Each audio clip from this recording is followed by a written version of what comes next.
4, 3, 2. Hey everybody, Josh Seartson of World Alternative Media here, and of course we are joined by Tim Picciott of the Liberty Advisory, and once again Kingsley Edwards of Flote.app, that's flote.app, and we have a lot to talk about in the news today, as we have for the last several weeks. And I'm going to go into multiple stories today regarding jobs, regarding authoritarianism, regarding the coronavirus, because no one's talking about that. And we'll get to a lot of your questions shortly as well. Make sure to hit that like button if you haven't already, and check those links below. But first of all, let's go into this first article out of NBC News, which says New York has 10,841 new cases in one day, a record high, which is down the page there, Tim. If you scroll down, they have it in several fragments as an updated story, but there it is right there. New York has 10,841 new cases in one day, a record high. And as it says, New York Governor Andrew Cuomo said Saturday the state has 10,841 new coronavirus cases since Friday, a record, bringing the total to 113,704. The number of deaths since Friday is 640, which puts the total deaths from the virus in New York at 3,565. Jumping to the next article out of CNBC News, as it says, Cuomo says New York could hit coronavirus peak in 7 days and says we're not ready yet. Well, there are certain people out there that are ready. I'm going to read those bullet points right there. As it says, Governor Andrew Cuomo said on Saturday that New York had about 7 days to prepare for the coronavirus apex in the state, warning that we're not yet ready for the high point. And I quote, "Our reading of the projections is we are somewhere in the 7-day range," Cuomo said at a press briefing on the COVID-19 crisis. 4, 5, 6, 7, 8-day range. New York, the epicenter of the pandemic in the United States, is struggling to increase its hospital capacity and medical supplies as coronavirus continues to spread. Cuomo said the state had 113,704 cases. And remember, he is a brother of the one and only Chris Cuomo of CNN, who has coronavirus, which just works so perfectly for the propagandists. If that, like, he was staying inside, lecturing everyone to stay inside, and he ends up with the coronavirus by staying inside for 15 days in his basement. It just seems too perfect. And we'll go into all sorts of what who benefits from this, where this is going, and obviously the economic impact, which is going to last many years into the future. So make sure to stay tuned for that. But first, jumping into the next article regarding New York, which is just being blindsided by this pandemic right now. To this political article, it says Cuomo plans to use National Guard to seize ventilators from upstate facilities. As it says, Governor Andrew Cuomo said that he would use the National Guard to take ventilators and protective equipment from hospitals and other healthcare facilities in upstate New York, where they're not in use, to deploy the life-saving equipment in New York City area. And I quote, "I'm not going to be in a position where people are dying and we have several hundred ventilators in our own state somewhere else," Cuomo said on Friday during his daily briefing. "I apologize for the hardship to the institutions. Ultimately, there is no hardship if you don't get the ventilators back.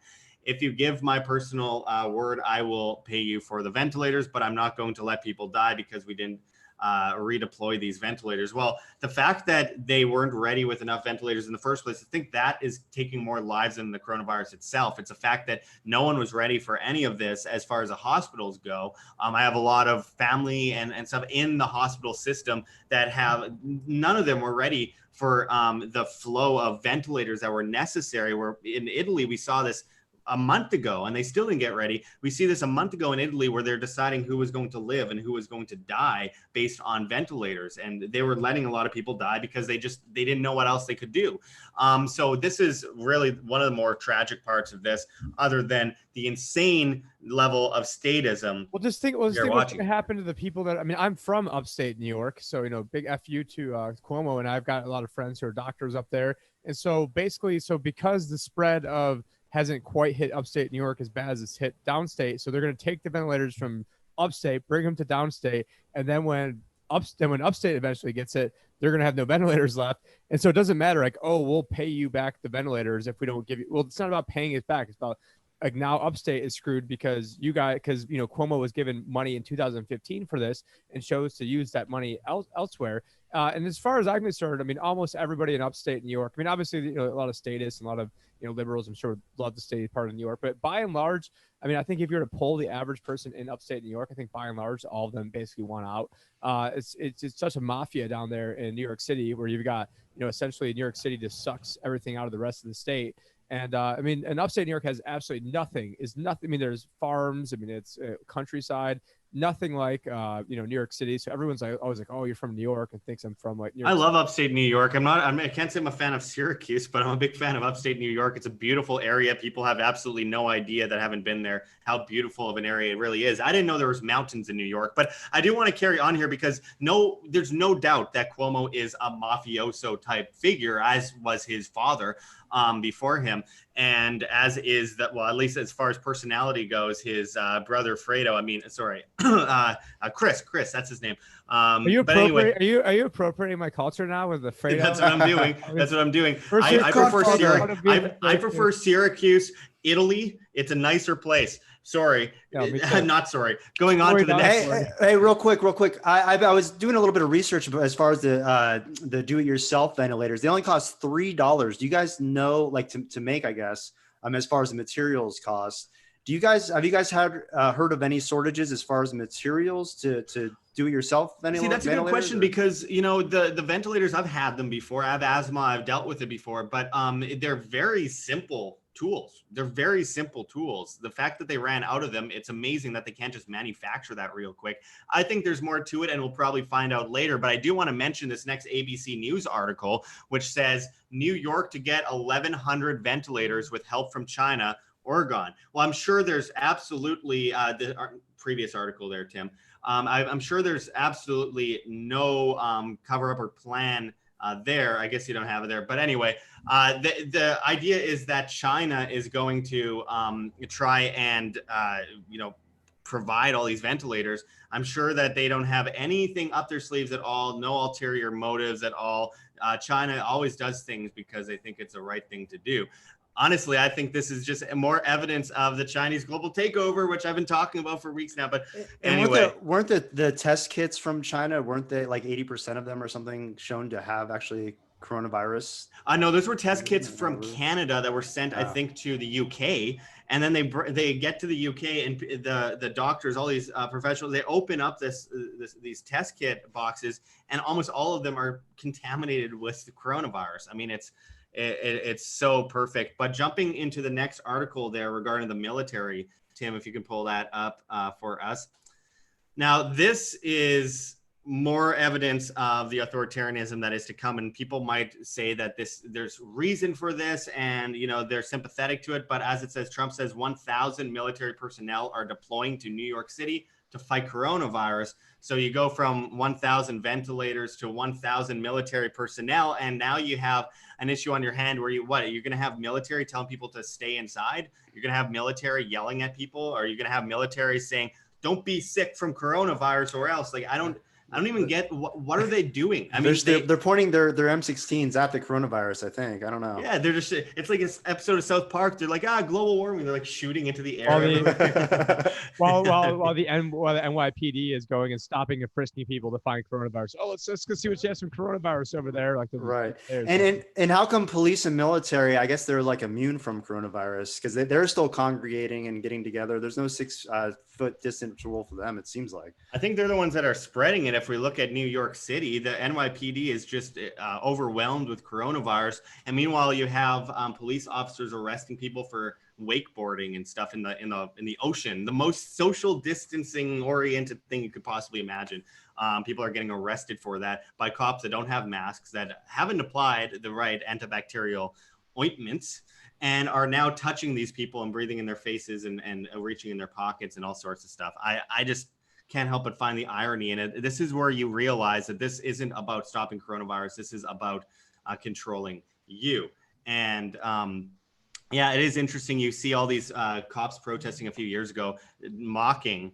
I forget was it Eric Gardner? Eric Gardner, yeah, saying I can breathe. They murdered this guy for selling cigarettes on the side of the road to feed his family. They choked him to death. And then people said, I can't breathe. And they came back with a protest saying, I can breathe, mocking his death. and now they literally can't breathe. But I want to go into this a little bit more with you guys before we go into the markets and the authoritarianism. We've got lots to come in this show. So if you have just tuned in, you haven't missed anything yet, make sure to hit that like button and check those links below and send in those super chats and those questions. They help a lot. But first of all, Kingsley, what do you think about the spread of coronavirus thus far? We're seeing it hit a lot of really big population points like New York City, like LA, and obviously coming from China, the most populated country in the world. It's just almost a perfect illness, a perfect pandemic. What do you think? Yeah, I think it's interesting. It's also interesting to see how hospitals are reacting. I'm hearing a lot of mixed reports as far as, independent journalists or just random people with cameras going and checking on hospitals to see and talking to healthcare workers, both where, some seem like they're really impacted. A lot of places seems like they're not. It's really hard, as always, to get any real information from the mainstream, news outlets. They're obviously reporting, or showing footage of kind of just, stuff that was in Italy or and then saying yeah. It's New York City, or showing a video of a guy getting operated on, and then you find out when you zoom in that it's actually just a mannequin. Yeah, right. So the biggest thing for me, I mean, just as far, just as far as the virus is concerned, if I get it, if I've already had it, so be it. Are we talking about the government? Or are we talking about the COVID? Yeah, I'm still talking about the COVID, but again, like I'm still waiting to see more reports as far as infertility. I think that's the biggest thing that obviously also fits their agenda of depopulation, which I think is one of the most interesting things that I haven't seen anybody really report about for now a couple of weeks. So I'm not sure if they're still doing testings or what, or maybe they're not even publishing. Yeah, I mean, like someone like you or I, Kingsley, at some point in the future, I'm sure want kids. And I was looking Tim, to I don't mention Tim in this because he has 2 kids already, but in the future at some point, I want kids. And the idea that already the sperm count of the average male has dropped like so dramatically just in the last 15 years. I think a lot to do with cell phones, radiation, and stuff like that, and the food we're eating. On top of that, you have this pandemic that appears to be showing in preliminary studies out of China that men are being tested with extremely low sperm counts after having the coronavirus. Why would that happen? I believe this was created in a lab. I have no doubt. I believe this is bioengineers. I believe this is weaponized. I believe this was created on purpose. I don't believe it came from bats. And if it did come from bats, those bats did a really good job sneaking into a top secret disease research lab and eating man-made samples and then spreading it to people that eat them. So, I mean, the point is, I think it's dangerous. So it's like we're always being accused of being like batshit crazy conspiracy theories, and now like literally it's like that coming from bats. I mean, it's demonetized. And then they have it on the new quarter as well. The bat just saw, I'm sure, a coincidence. But yeah, it's kind of crazy. I was actually surprised. I thought the whole bat theory was kind of was not mainstream anymore. I thought that was kind of debunked. But I guess they're still claiming that on like CNN. They're still claiming that the Russians hacked the election. it doesn't matter how many times you can debunk something if you say it enough. But this actually, talking about little kids. So I've got a Trump dollar bill right here, and I asked my daughter, I'm like, "Do you know who that is?" And she goes, "No, I know who Josh is." So she doesn't know who the president is. So I think she's Josh. Well, I think Prime Minister of Canada. Important. I think we're all more important than politicians here, and I think every one of the viewers is as well. And that's what the only way to solve problems is with a money gun. It's a Donald Trump money gun. So make it rain. God, the Trumper pumper, easily triggered.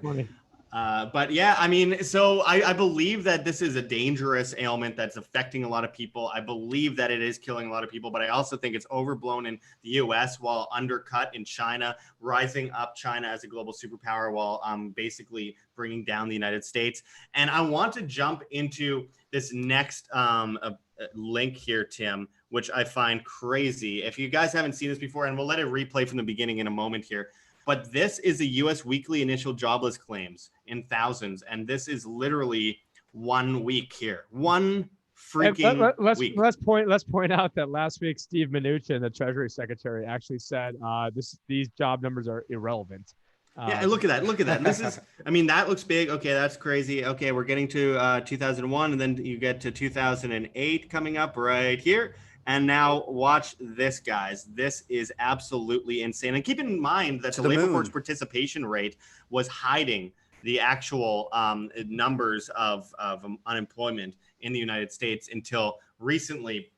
This is absolutely And insane everybody, to watch. this was all, I mean, I knew it all along that they're going to pull the rug from Donald Trump, the dumbest thing he could do. And all the supporters and all the Q people, everybody. I mean, I jumped off the Trump train as soon as he picked Jerome Powell because I knew the guy was a globalist. And I'm like, do you guys actually think the Fed and all of the powers that be and the intelligence agencies, that they're all just going to let Donald Trump have the next election? They're going to pull the rug out from him. And that's why I talked about it in the very first podcast I ever made. I said, do not go along with the stock market hype. They're going to pull the rug out from you some way. And I think that this was a whole pandemic where they want to figure out some way to get him out of there. And what better way to get him out there than to completely, mother off the only thing he has going for him, which is the economy. But it was all a fake economy. It was all, based on, free money, printing all this crap. And now he's done even worse things than what I feared, like Bernie Sanders or Joe Biden or any one of these other people in there, because, he is now, it's Republican fascism. And the Fed is literally going to own the world now. I mean, and let me just point out that we're not like those leftist, like Antifa people that go, oh, everything's fascism. He's a fascist. He's doing crazy fascist things. It's not that. It's a global establishment that's. I bought a signed Donald Trump hat before the election. So unless you've got a signed Donald Trump hat, you want to call me a libtard or anything else, I actually spent money on this, and it's, I don't know. I don't know. The fact he actually did, I don't know, maybe this is worth something. Josh, why do you have this loser on your show? No, all I know is like, look, that's a very good investment when no one thought he was going to win. It didn't cost anything. And now I predicted that he would win in June 2015, and I have videos to prove it. And I can say that I'm not. Josh predicted he'd win 2 months before he announced he was running. I knew it didn't matter who won because they're all controlled anyway. And the idea is that this is all, look, it's just consistency and the ideas of freedom and individual liberty and responsibility. And it doesn't matter who the president is, establishment stays the same. And we're seeing that grow on a global scale. And I believe that we're seeing a massive switch over. But I want to get into, we see Speaking of growing and hockey sticks graphs, here's from John Snyson's website, theeconomictruth.org. We've got the Fed's balance sheet, just another complete hockey stick.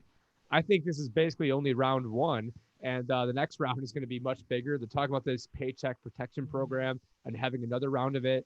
I think that's flooded with problems as well, because they're saying, oh, well, you're not allowed to fire anybody if you take this money, but maybe you need to cut costs if you get the money. And so they're creating a lot of perverse incentives like usual.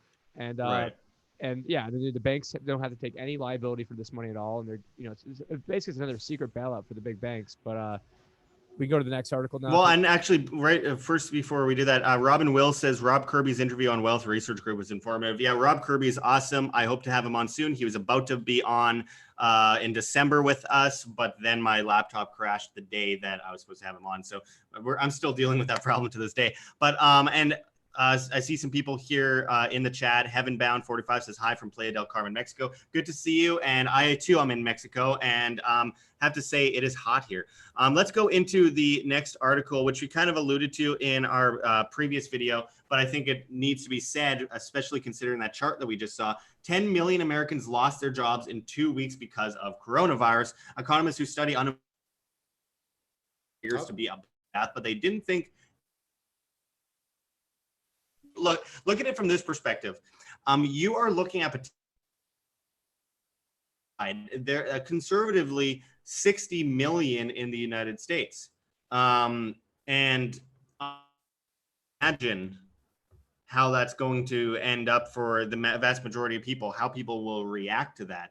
How people will fight in the streets over food, and with the lack of money that everyone has and the lack of the value of the dollar as the dollar completely collapses, as they print insane amounts of money. And we're not the only ones in the world. For those Americans out there, let's jump into the next article. For those in Australia, 1 million jobs lost over coronavirus pandemic. Closure of many non-essential businesses in Australia, like pubs and cinemas, led to an estimated 1 million people losing their job overnight. And that was from March 24th. We're looking probably at why can't they close down now. the government? I mean, isn't the government the most non-essential thing that there is? And that's the one thing that needs to be cut. So I mean, they're doing the exact wrong thing everywhere.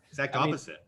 what they need to be doing is, and I did hear Peter Schiff talk about this, where he goes, what we should be doing, and this was a George Costanza skit, is just take all of everybody in Wall Street, everybody in Congress, all the politicians, everybody on CBC, and figure out what's the one thing everybody wants to do, and then let's find the most polar opposite thing from that, and that's what we should be doing, because that's basically what we should be doing. We should be cutting government right now, and instead we're massively expanding it. And yeah, I don't want to get too far ahead of myself. Well, and I'm going to jump to Kingsley in a moment here. I want to jump to the next article first because it also regards Australia, and it says unemployment will be with us long after COVID-19 has left.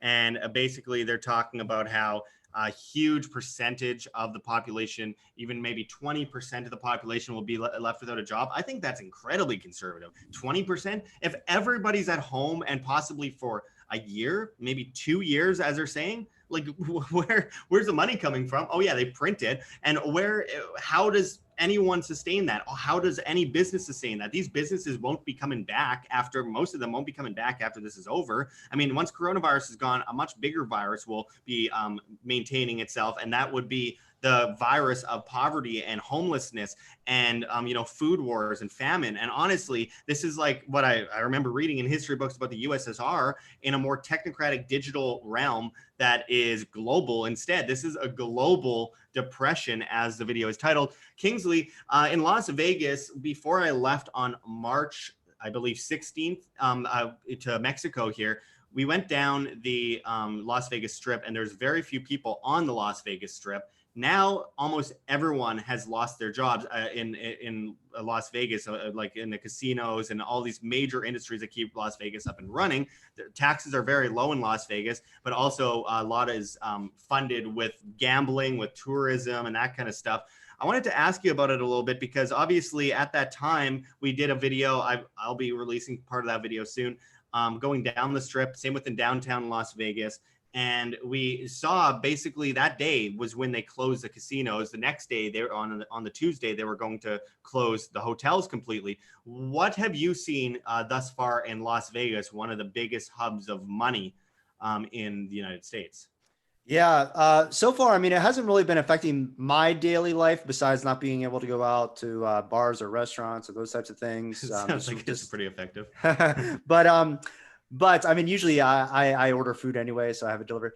But I do want to actually revisit the Las Vegas Strip now because it's going to be even much worse than what we have already witnessed. And it was a couple of weeks ago, there was already reported 200,000 plus jobs lost on the Strip. And, Las Vegas is only filled with a million plus people. And then another million of tourists that usually come in that, floods the city with money. So I think it is going to get much worse here. The National Guard apparently is already being deployed, not doing any logistical missions yet, but they're getting their daily briefings and all this weird, government kind of jargon and military jargon that they're using. So it just seems kind of strange that they're coming here and getting prepared for something.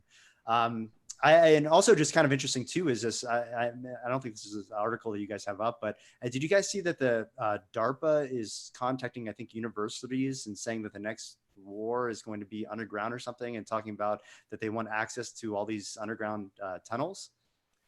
Did you guys see that? I have heard a little bit about that because, and this actually plays into the Denver airport.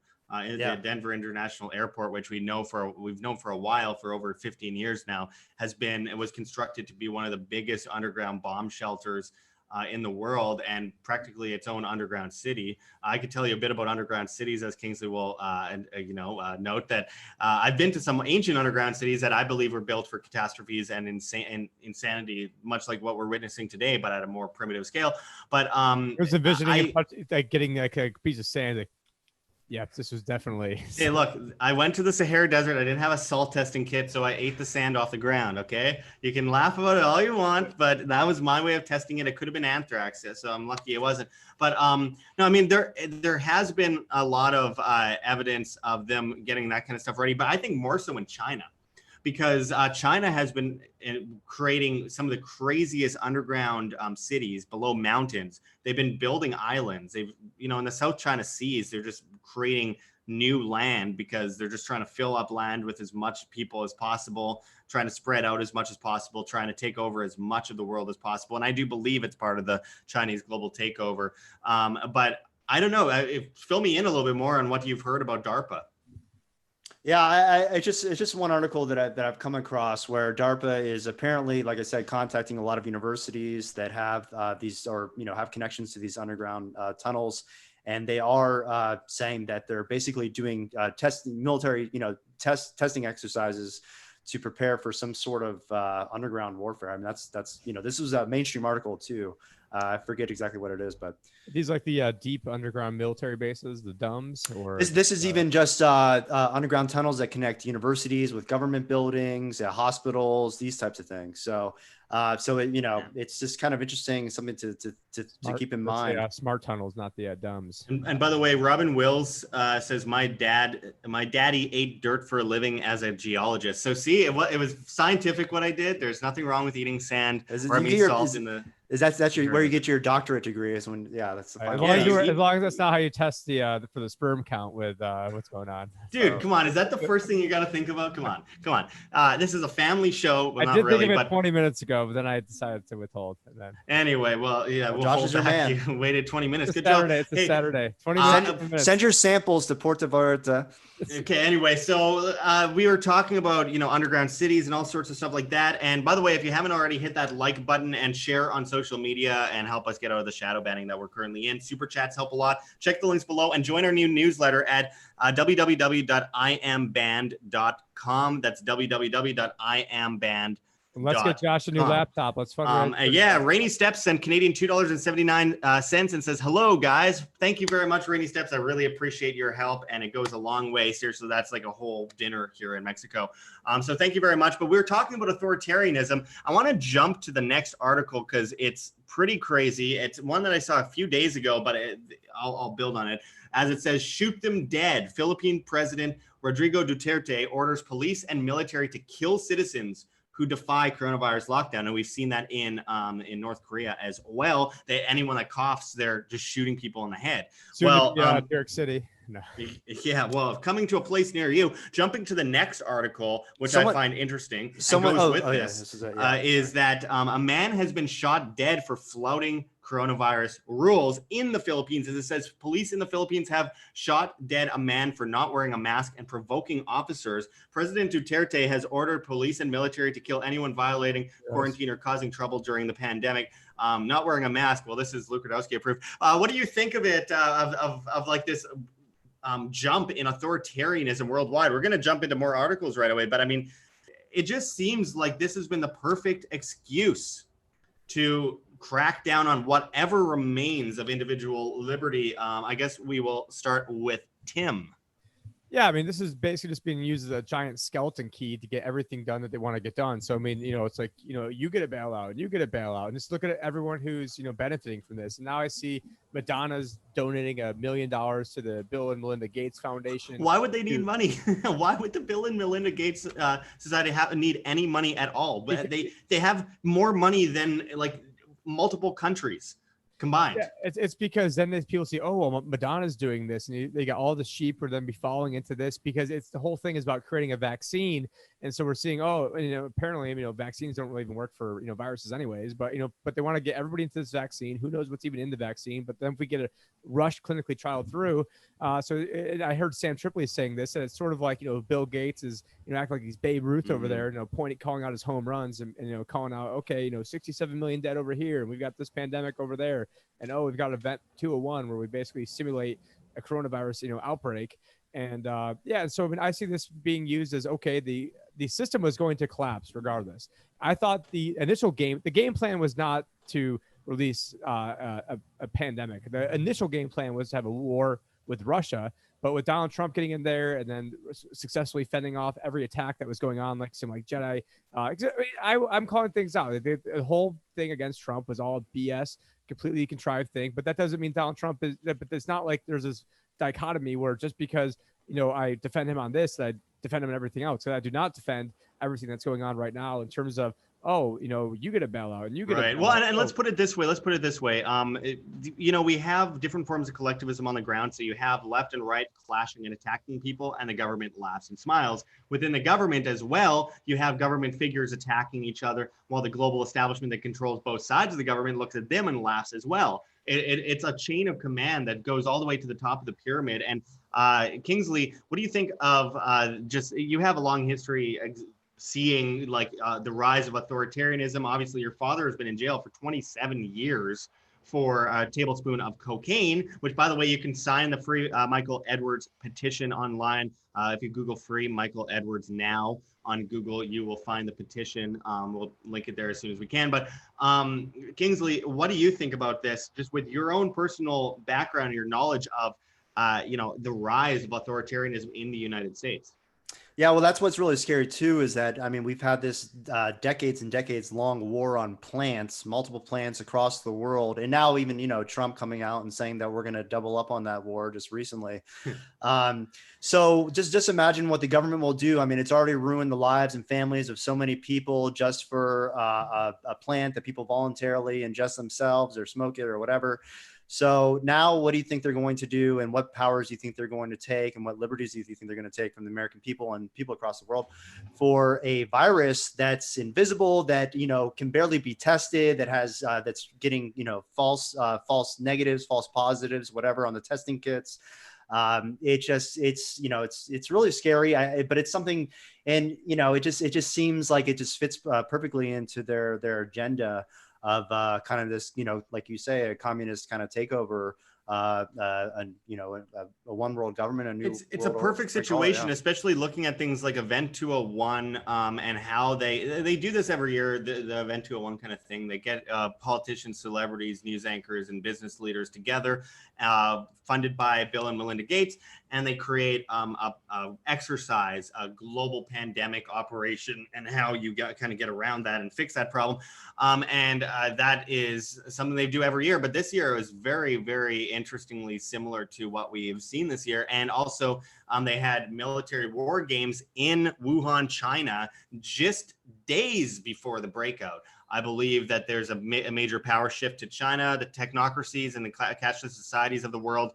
But also, it's just a perfect situation for them. Everyone goes, please help me, government. I need help. We are all sick and dying by this thing that you spread. So now we need your help to come save us. So now you get forced into your home. You're not allowed to leave your home. You get 1-year prison sentences in Maryland and 1-year prison sentences in Virginia, where they're also taking the guns and you're not allowed to protest. But everyone says, okay, well, this is worth it. Practice martial arts in Virginia either. But, yeah, and they get forced into their homes. It's communist private property takeovers.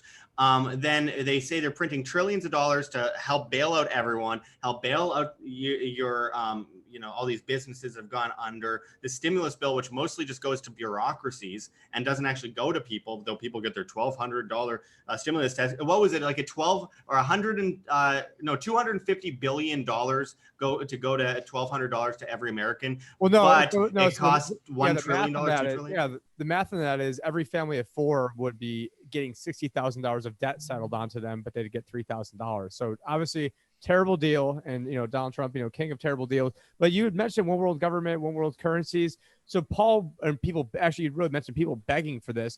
So Paul Warburg, who is the creator of the Federal Reserve System, so in the play Annie, he was Daddy Warbucks. And in that play, he said, or not in the play, but in real life, he said, we shall have a one world government. It's only a matter if it's through consent or conquest. And so what the powers that be realize that if you try to do it through conquest, meaning wars, it's a lot more difficult. But if you can make things bad enough, you can get people to beg. It's a Hegelian dialectic problem, reaction, solution. You create the problem. You already have the solution. You wait for the reaction. The reaction is we need people to do something. That something is a digital dollar that's then tied in with social credit. That's then tied into, oh, you need a vaccine, implantable tattoo just to even travel. That's then tied into, oh, well, we saw that you were, talking crap about us, or you weren't smiling when, the Fuhrer was on TV, which in China, I mean, if you aren't, when you're in the class, if you don't have, good enough facial expression, they will then ding your social credit, or, oh, I'm talking to Josh and he's a thought criminal. So then my social credit goes down. And then, oh, we're going to turn you off the digital dollar. And, oh, by the way, if you want your next round of $1,200 UBI, you've got this, 10 different lists of criteria. that you've got to do. And I can only imagine what that list of criteria. Yeah, well, it's an incremental frog boil to a complete global collectivism, and they just incrementally enforce it on people via dependency. With the school system, with media, you name it, they've slowly made people weaker, dumber, and more dependent, generally speaking. And it's led to people just saying, okay, take my house, take my property, take my money, 65% when you include all sales tax, every single thing combined. It's insane. And then on top of that, forced vaccinations, cashless society, technocracy, facial recognition, social credit, probably via Facebook. And we're not talking about cryptocurrency here. We're talking about government enforced cashless centralized societies via legal tender laws, all tied into the banking system. And then you have military in the streets. You're not allowed to walk outside. And it's apparently not social distancing to, sail in the ocean by yourself. But it is to be thrown in a prison cell with 60 other people. And now we have Bill Gates coming out publicly almost every day talking about immunity passports. Now the UK has been saying that they're going to plan to create an immunity passport. So everybody that's had the virus, or as I'm assuming will be vaccinated by the virus or has their vaccinations. Vaccinated by the virus. That's or you know what I mean for the virus. We'll be able to travel freely and all this other stuff. Probably you won't be able to work unless you got vaccinated or had the virus. Who knows? And then we have Google coming out and using our phones to track us and show social distancing scores. Now people are even opting in to give their data to show like, oh, I'm good. I'm 6 feet away from every other phone in the world. It's so strange. It's a perfect walk right straight into a social credit system. It's exactly as many of us predicted, and it's happening so fast, and people are so willing to just throw away any freedoms. It's a Republican tyranny that we're getting, so it's good now. So I mean, it's the crazy thing is it's still communism. Trump is nationalizing the Fed. Just because we're having the Fed coming in and buying up the entire world for money they never had to begin with. Trump is going to bankrupt the Fed, Josh. Don't you worry. No, I'm being facetious. Yeah, here. I know. But I think all these people that parrot this, either A, they have no idea what's actually going on, no idea how central banking works, no idea how the powers that be work. And if they think that Donald Trump is going to somehow pull a fast one on people that had this plan forever. And so the central bank creates more and more debt. They never had that money to begin with. And then now they're the highest lien holder of those corporate bonds. This is it's fascism, what's actually going on right now. Absolutely, 100%. I do want to quickly, before we go on to the next stories that relate to this subject matter, because there are a lot of them, I want to tell everyone, once again, hit that like button if you haven't already, and check those links below and join our new newsletter at www.iamband.com. It's linked there below, and you can become a client of Tim Picciott at thelibertyadvisor.com. We'll go into much more of that later on in the show. I want to give a big shout out. We're still working over here because I already had an all virtual staff of everyone I work with already was working virtually at their homes. So right.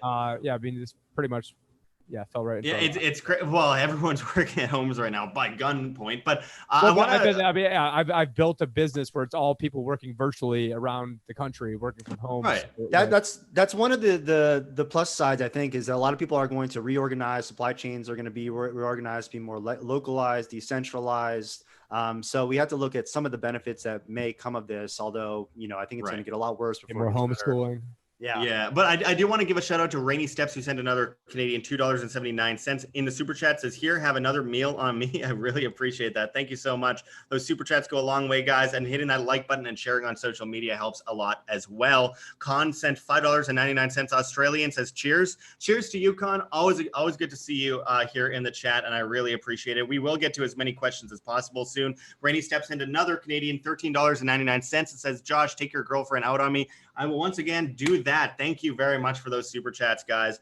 It does mean a lot. And I'm telling you, it seriously makes a huge difference. Being out here in Mexico, everything is very cheap, but still I left everything behind in Las Vegas and I literally have no money. So I really appreciate anything you can do to help support independent media and bringing the truth to the forefront of the news and of the conversation. I want to jump into the next article regarding Kentucky here, because this is crazy and is exactly what I expect to be laid out in the near future here. It's ankle monitors ordered for Louisville, Kentucky residents exposed to COVID-19 who refuse to stay home. People like, might want to walk their dog or something. People might want to, I don't know, go for a walk in the woods completely away from everyone else. People might want to, I don't know, even go to the grocery store, and they're misunderstood as people violating, like we've seen in Spain with police beating people in the streets, even with permission slips. That you need a permission slip to go to the store, guys. To go to the store. People in Louisville, Kentucky, everyone's going to say I said that wrong. Louisville. It's a big problem because this is just the beginning. Having an ankle monitor on because you might have wanted to, I don't know, have a little bit of freedom here and there. What do you think, Kingsley, about this ankle monitor? So I think it's interesting because it all comes down to common sense. I mean, I think in this story, it goes into how this guy did test positive and he was still going out and interacting with a lot of people. So, hey, if you're not feeling good, just like if you have the flu or anything else, like, let's be, nice to your fellow human being. Yeah, let's not be a dick. Let's not go spread it and kill an old person. Right. Yeah, exactly. I mean, people are dying from this. The numbers, are maybe higher or lower than what they're reporting, but people are dying from it. I mean, I see more and more people on my feeds, social feeds online of, people being affected by this. But at the same time, yes, we don't want complete tyranny. We don't all want to be ankle braceleted up. We don't want our phones. We don't want our phones. You don't want tracked. full tyranny. You don't like the taste of boot. Yeah. So what I mean, really, what is the solution to this? And that is to first of all, take responsibility for yourself and your family. And I don't know, as far as like some guy that's just being a dick like that. I mean, you got to, again, just protect. You got to protect yourselves when it comes down to it. Well, the community can come together on that. But Tim, what do you think of not having your local kids' play parks roped off and taped off with tape, and your tennis courts taped off? Well, I said screw it, and I went anyways today. No, I did not. You need an ankle bracelet. No, I did go to play tennis, but everybody else was too much babies to go there, so I couldn't play by myself there. But yeah, it was all taped off. But then the park was taped off. My kids are still playing for probably at least an hour anyways. But this all makes, because I know one of the folklore stories, I mean, this is true, is that Michael Jordan in 1997 finals had the flu, and everyone thinks he's a hero. In hindsight, I mean, he's just a dick. Could have gotten the entire place, coming down with the flu. Did they win that game? I do believe he did win the game. I don't know. I haven't pay attention in a while, but yeah, he's won a lot. So yeah.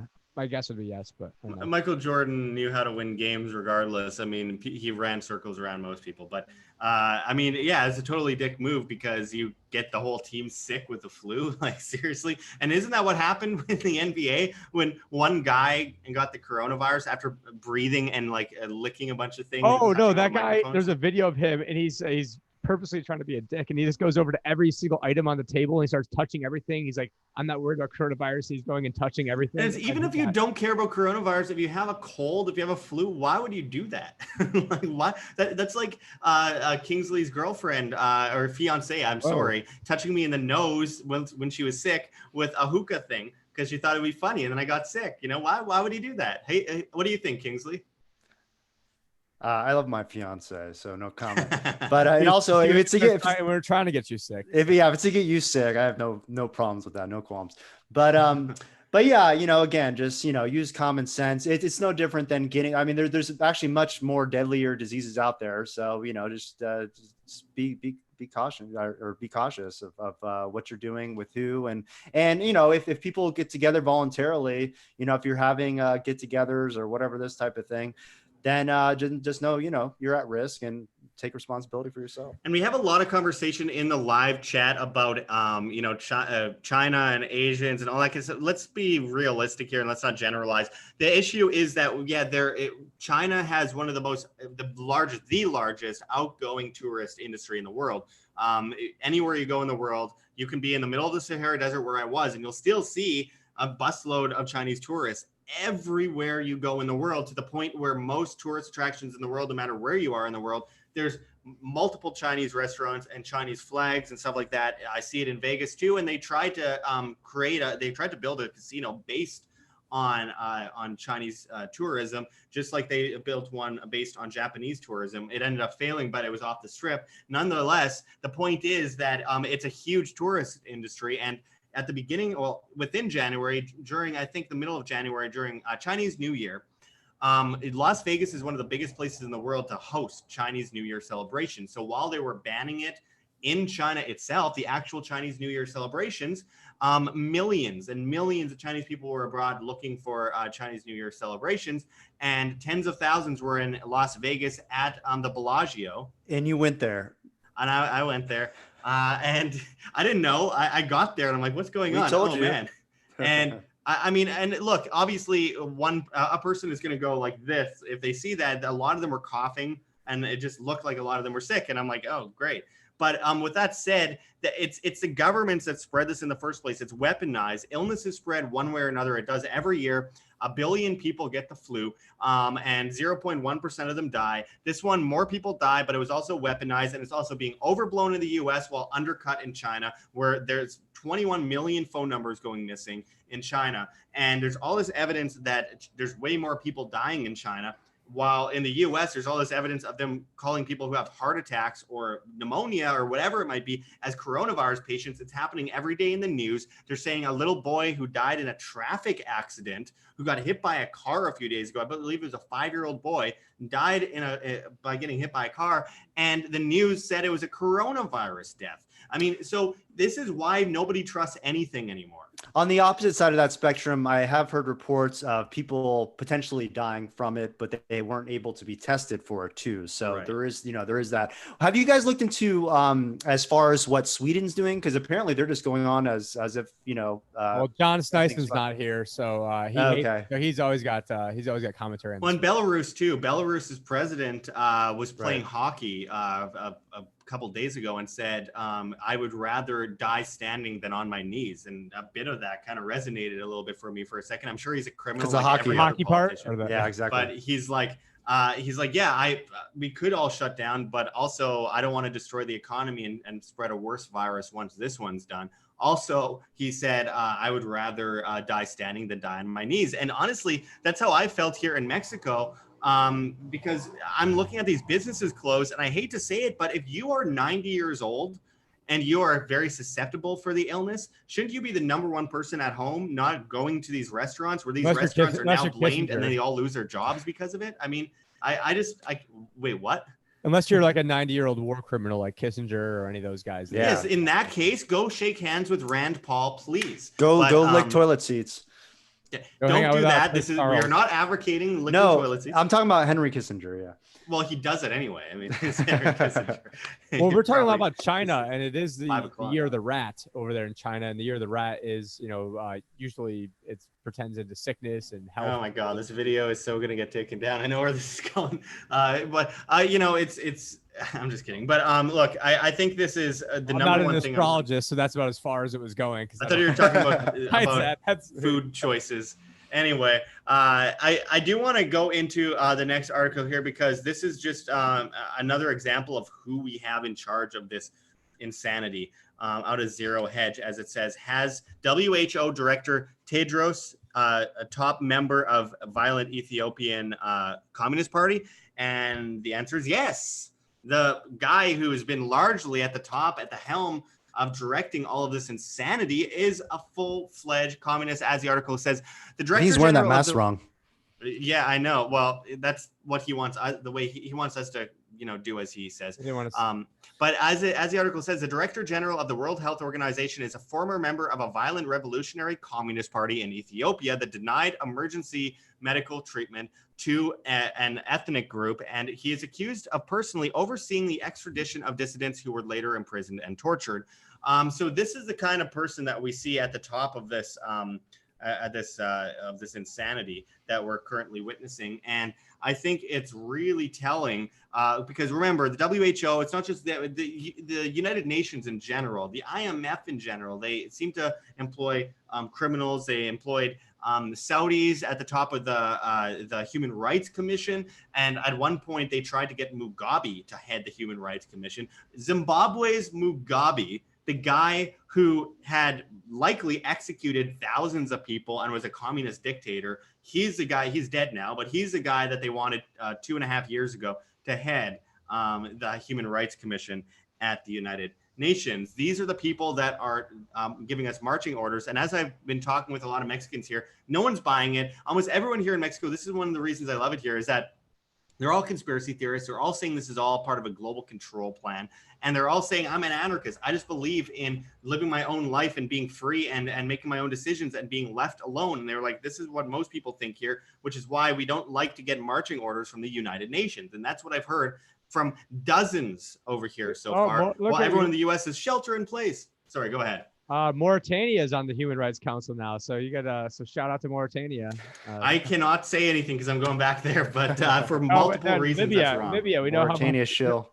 Yeah, we know how much Libya is human rights, and then Venezuela. Yeah, and that's the one thing. I mean, you always have to question authority. It doesn't matter what your title is and all this kind of stuff. I mean, look in the background of everything, question everything. And this is why, like, even during school, like I never really just took the teacher's, word for it, or even my mother's word for it. She'd always give me, shit growing up. But because it's whether what they're doing is right or wrong, and who that individual person is and what their history is. I mean, this is what these people do. They just get in these power positions and then they start demanding all these crazy things. And it's like, wait a second, let me just take a step back and ask, who are you and what are you asking? It doesn't make any sense. And what is your authority over me? Why does ink on paper suddenly mean that I have to pay you 65% of my living and, bury my head in the sand? Kingsley, I'm your mother and we're being homeschooled. You know exactly who I am. But anyway, and talking about these people in power that think they have some power over you, and I'm going to get into the super chats and everything in a moment. Hit that like button if you haven't already. I really appreciate it, guys. Tinkerbell just sent £2 in the super chat and says hi from Manchester, UK. Hi to you as well. Glad that you're joining us. And of course, we just had Stephen Kendall on from Manchester 2 days ago. Thank you very much for the super chats, guys. I really truly appreciate it. But getting into that Zero Hedge article that he just had up on the screen here, this is very interesting. Failure could set the world on fire. Kissinger warns world leaders of apocalypse period post-COVID, and he basically warned that we will see an end to the current New World Order within this crisis, as it says in this article. The last time we heard from former U.S. Secretary of State Henry Kissinger, he was warning that a permanent conflict between Washington and Beijing would be unwinnable and lead to a catastrophic outcome, that being that China rises up, and that's what his plan was all along when he met with Mao Zedong in the 1970s. Carrying on, it says, and I quote, "It's no longer possible to think that one side can dominate the other. It will be worse than the world wars that ruined European civilization," said Kissinger. And now the former U.S. Secretary of State has even more ominous warning. The U.S. must protect its citizens from disease while starting the urgent work of planning for a new epoch. The surreal atmosphere of the COVID-19 pandemic calls to mind how I felt as a young man in the 84th Infantry Division during the Battle of the Bulge. He's had many battles of the Bulge since then, by the way. Now, as in late 1944, there is a sense of inchoate danger aimed not at any particular person, but striking randomly and with devastation. But the 96-year-old notes there is an important difference between that faraway time and ours. American endurance then was fortified by an ultimate national purpose. Now, in a divided country, efficient and far-sighted government is necessary to overcome obstacles unprecedented in magnitude and global scope, he says. Sustaining the public trust is crucial to social solidarity, to the relation of societies with each other, and to international peace and stability. Nations cohere and flourish on the belief that their institutions can foresee calamity, arrest its impact, and restore stability. When the COVID-19 pandemic is over, many countries' institutions will be perceived as having failed. Whether this judgment is objectively fair is irrelevant. The reality is the world will never be the same after the coronavirus. To argue now about the past only makes it harder to do what has to be done. And he basically said that we are witnessing the end of the New World Order, the current one. And I believe he's basically saying it's a bridge over to a new World Order. To an even worse New World Order, or that even more of a technocracy. He was one of the most important parts of creating that New World Order back in the 1970s. What good has he done? Why, again, like him and Paul Krugman, like when I see even articles written about him, I was like, I try to ignore these people. Well, this is like, what they claim that he had done. Reading history in the late 60s, early 70s, basically they thought that he helped end the Vietnam War, which is laughable. And also that he formed an alliance with China that they thought was an imminent threat back then, and that they would kill or they would cause massive casualties in the United States and go to war, causing a new red communist global war. But the difference is that, I mean, he just formed an alliance and a monopoly of power in their direction. He got the Nobel Peace Prize for it. He met with Mao Zedong against Nixon's wishes, forming an alliance with a bloodthirsty murderer who killed 50 million people. That's 50 million people. And then led into the creation of the Trilateral Commission under Zbigniew Brzezinski.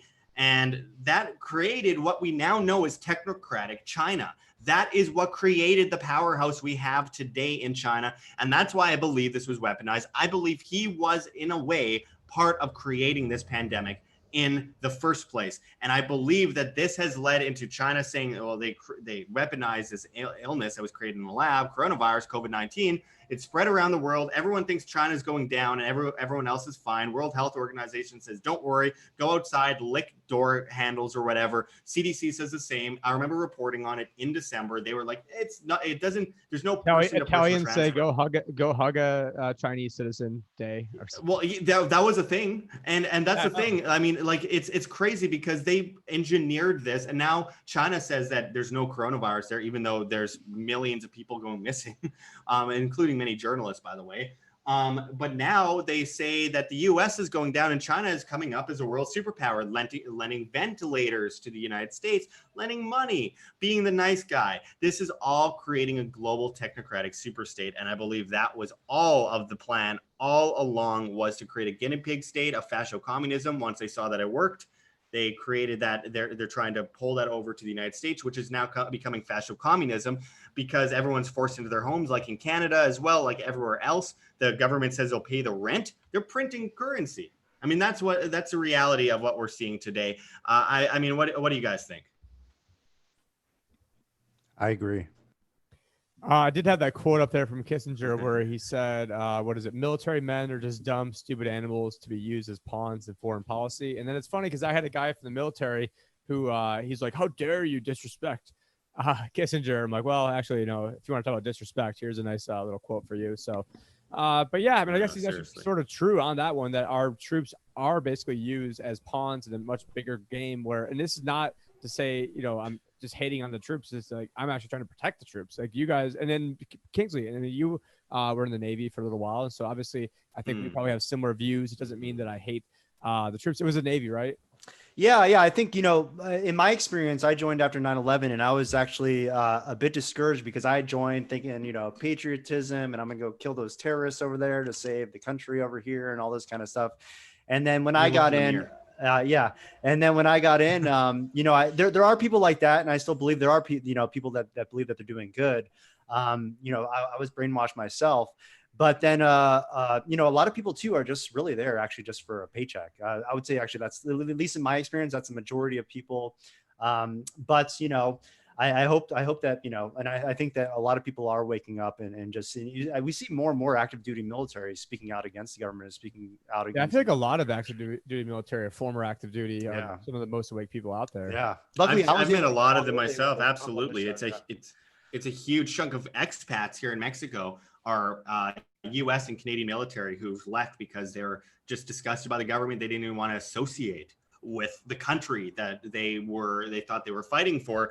By the way, if you just joined us, make sure to hit the like button, check the links below, join us at our new newsletter at www.iamband.com and check out the Teespring store. I need to make $1 more in sales so I can actually cash out my Teespring store for the last 3 months. It's brutal. I really appreciate everyone joining us. We're going to go into more articles right away. Lots more news. Send in those super chats. I'm interested in hearing what you have to say, guys. There's a lot of constructive conversation happening in the chat that I'm glancing at from time to time as we go through this. I really appreciate all the conversation.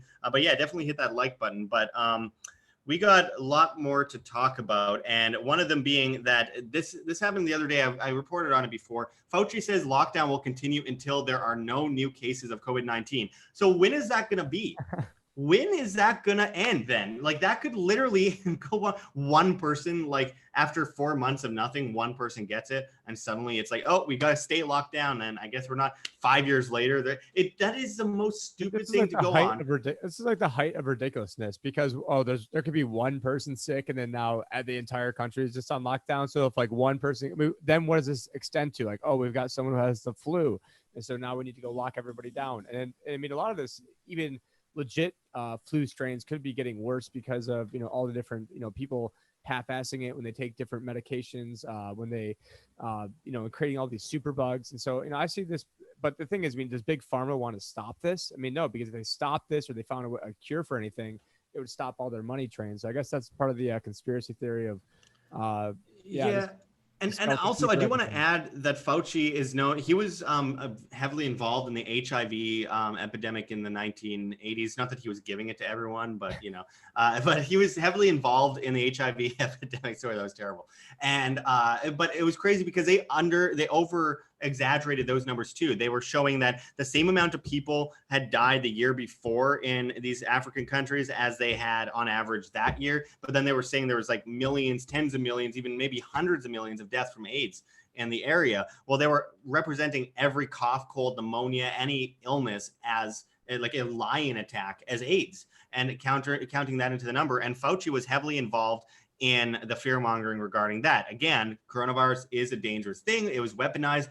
It's being over exaggerated in the US and under exaggerated in China. And I believe there's a reason for that. We have yet to actually get to the end of the climax of that propaganda, but we'll find out, I'm sure, very soon. I have my ideas, but I want to get into the next article too, just briefly. Just reading the headline of the next one is that it says coronavirus social distancing may need to go on for about almost 12 months, UK's scientific advice says. 12 months? And they were also saying maybe 2 years for people 70 and older in the UK that they can't leave their home. I mean, this is slavery, guys. Are you going to die on your knees or not? If this isn't the time to fight, I don't know what is, but they're using something to pull on people's heartstrings, a perfect situation to get people to go, we need to do something or else we're irresponsible, we're killing grandma, and we're going to cause everyone to die. All this happens right after Kingsley moves 4 doors down from you, and then all of a sudden he's got the perfect excuse not to be within 6 or 12 feet of you. I know. Well, unfortunately, then he left too. So. Too suspicious. But yeah, I mean, it's getting again really bad. Even one of our developers for Float, he lives in Chile, and he already has now his temporary basically pass where he has to inform the police whether where he's going and why. And so it's basically evolving into this permission-based society where you have to let the authorities know what you're doing, why, and eventually I think it's just going to get more and more where they just deny because you're not part of this essential business, essential function, blah blah. You're not making ventilators. You're not bringing people off to these camps or whatever. Who knows how bad it's going to get, but it doesn't seem like it's going to get good anytime soon. No, this is going to, long after the coronavirus is gone, we're going to have an impact that's going to last many, many years into the future. I can't even imagine how many lives it's going to ruin. I think millions of people are going to die because of it, not because of the virus necessarily, but because of the impact on the economic system. I want to quickly give a shout out to Rainy Steps, who sent another $2.79 Canadian dollars in the super chat. And says, great discussion, guys. Thank you very much. We always appreciate your support. As always, thank you to everyone that sends super chats, and hitting that like button helps a lot too, guys. And check those links below. But let's get into the next thing, because I think this is a major part of this story that we're going to get into a bit deeper today. And then we're going to go into Float in a bit. But first, I want to talk about this. This is out of Reuters, technically Thomson Reuters Foundation. U.S. airlines apply for U.S. payroll help, but terms still unclear. We're talking about a massive bailout, like just a ridiculous bailout of the airline industry, because all tourism is dead. There's very few planes in the sky. In Puerto Vallarta, the only planes that are leaving from one of the biggest tourist destinations in North America are this whole month is on the 4th, I guess today, one to Tijuana, and then on the 6th, one to Mexico City. But those are the only flights over the next month at all, period. The airport's empty. There's no one there. And we're seeing that all across the world, just empty ghost town airports. It looks like the mall apocalypse in airport in its airport version. But I want to get into the Financial Times article, which is the next one here, and we're going to get some insight from Tim Picciott right away on I this. know. I think I've hit my five article limit for the month on Financial Okay, Times. well, anyway, it says global economy set for sharpest reversal since Great Depression. IMF head warns downturn is steeper than financial crisis as data reveals job loss. And, there's pictures of a shuttered pub in Baltimore, and the U.S. economy shed 710,000 jobs in early March. And that's in early March. Fast forward to what we've seen just, I believe, last week, 6.6 million people applied for unemployment in 1 week. There's pictures we've got Kingsley's audio is playing back to me.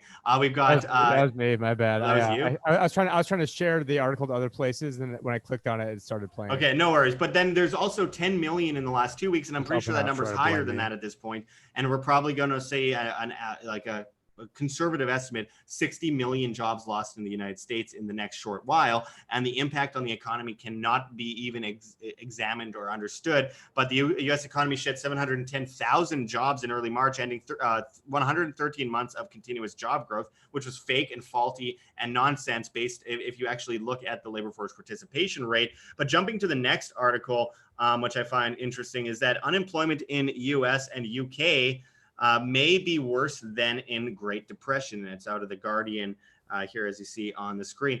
May be worse than the Great Depression. It already is just in its outlook. I mean, we've surpassed the Great Depression. This is the Greater Depression. This is a global depression of epic scale that all of us warned about for years happening. We just didn't know that it was going to be necessarily a pandemic that was going to do it. I brought up in videos going back to 2016 that it could be a pandemic. It could be something like that. I went through many reasons why something like this could happen, but I didn't actually think it was going to be an engineered pandemic. But I have to say, I have to hand it to them. Genius what the global establishment has done here. Genius at pulling on people's heartstrings. It was, I say government is stupid and inefficient. Yes, in all ways other than murdering people. And that's exactly what they're doing here, putting people out of work, making people dependent. And it was like a 60-year breakdown, slowly, incrementally, a frog boil. And here we have the biggest global depression anyone could have ever imagined. Tim, what do you think of the latest on like the Dow? Obviously is still like falling incrementally, but there's a lot of Fed pumping. It's at 21,052 points right now, down 360 points a day, 1.69%. What do you think? Did somebody say Fed pumping? Because we got our money gone. But just like Donald Trump, the Fed is. He's like the Jim Cramer of alternative media. That's the worst compliment ever. So no, but I mean, just take a look at what's going on right now. There's a huge pump the last couple of weeks because what's going on is the pension funds have to have a certain amount of basically allocation to stock. So let's say it's 60%. Just each pension fund is gonna have a different percentage allocation. So let's say it's 60%. Now, because the market absolutely tanked the first quarter, that their 60% may have been 40%, or may have been 35%, or may have been 45%. Right. So then there was forced buying, and that forced buying was to the tune of like about $850 billion. I don't have the exact number in front of me, but anyways, that forced buying then created the market to go up. And everybody thought, oh wow, we're already out of this bear market. We're headed to new highs. And so because so many people think that, which about 3 weeks ago, I was getting a lot of clients who were saying, hey, we're buying the dip, we're getting in. And this is back when, we're probably like 26, 27,000, maybe 28,000. And I'm like, no, this is because everybody thinks that it's over. Makes me think that it's not over. Now, again, this is just my own speculation. And because of my investment strategy, it really doesn't matter for me and my clients what way it goes up for right now, which is a pretty good spot to be in. But yeah, I mean, this to me, I mean, if you take a look at indexes, like, and maybe, once Josh starts talking again, or Kingsley talks, I'll pull it up on the screen. But if you take a look at something like the S&P 600 or the Russell 2000 or any mid cap stocks or just any, small cap stocks, just in general, broad base, international stocks, every one of those categories, which, and mainly I'm talking about not the S&P 500, not the big globalist Dow type institutions. I'm talking about, the heartbeat of America, the heartbeat of, the worldwide economic engine. And they've been negative on a 5-year trailing return number right now. Negative. So I think some of them are down like average negative 2% for 5 years. Some are down negative 5% over 5 years. And so, you know, this is now we're going back to the Obama regime, that the fact that we're not even positive on, and really the only one that's been doing well is the S&P 500 and like Bitcoin. But on a 5-year time horizon, almost every, in the bonds too, those have been doing well, because when the interest rates go down and the underlying values of bonds go up. But because of that situation, now the interest rates can never rise, because what is happening with all this new debt that is created, or money that's really currency that's created, now that currency has to be backed by a treasury bill, bond, or note, which is right. Which a bond, you know, Rupert bondage is debt. And so there's no way to get yourself out of a debt crisis by issuing more debt. And now since there's more debt, you can't raise the rates, because then it will pop the bubble. That's exactly what happened in, you know, October 2018, when they started getting really cocky. Actually, that was when they started printing 50 billion. Yeah, no, that was right when Jerome Powell said we're on autopilot, October 4th, 2018. And like an idiot. I mean, does anyone actually think that which apparently almost everybody did think they could do this, because, you know, the market was going up. Then 2019, the companies had no better earnings, and the market absolutely soared. And then now we're seeing reality step in, even with the Fed money printing, even with Mnuchin saying we'll do whatever it takes, even with every central bank around the world stimulating right now. It's you know, you can't stimulate. I mean, what we've really been shut down in the U.S. for 2.5 weeks, and it's because all these companies, like the airlines, spent 96% of free cash flow on stock buybacks. And so now we're going to enrich the people who got enriched themselves. I mean, they should have to go have a clawback of, let's go take your last 3 years salary from the CEO if you want to go get all. I mean, first off, you know, now we're parsing into,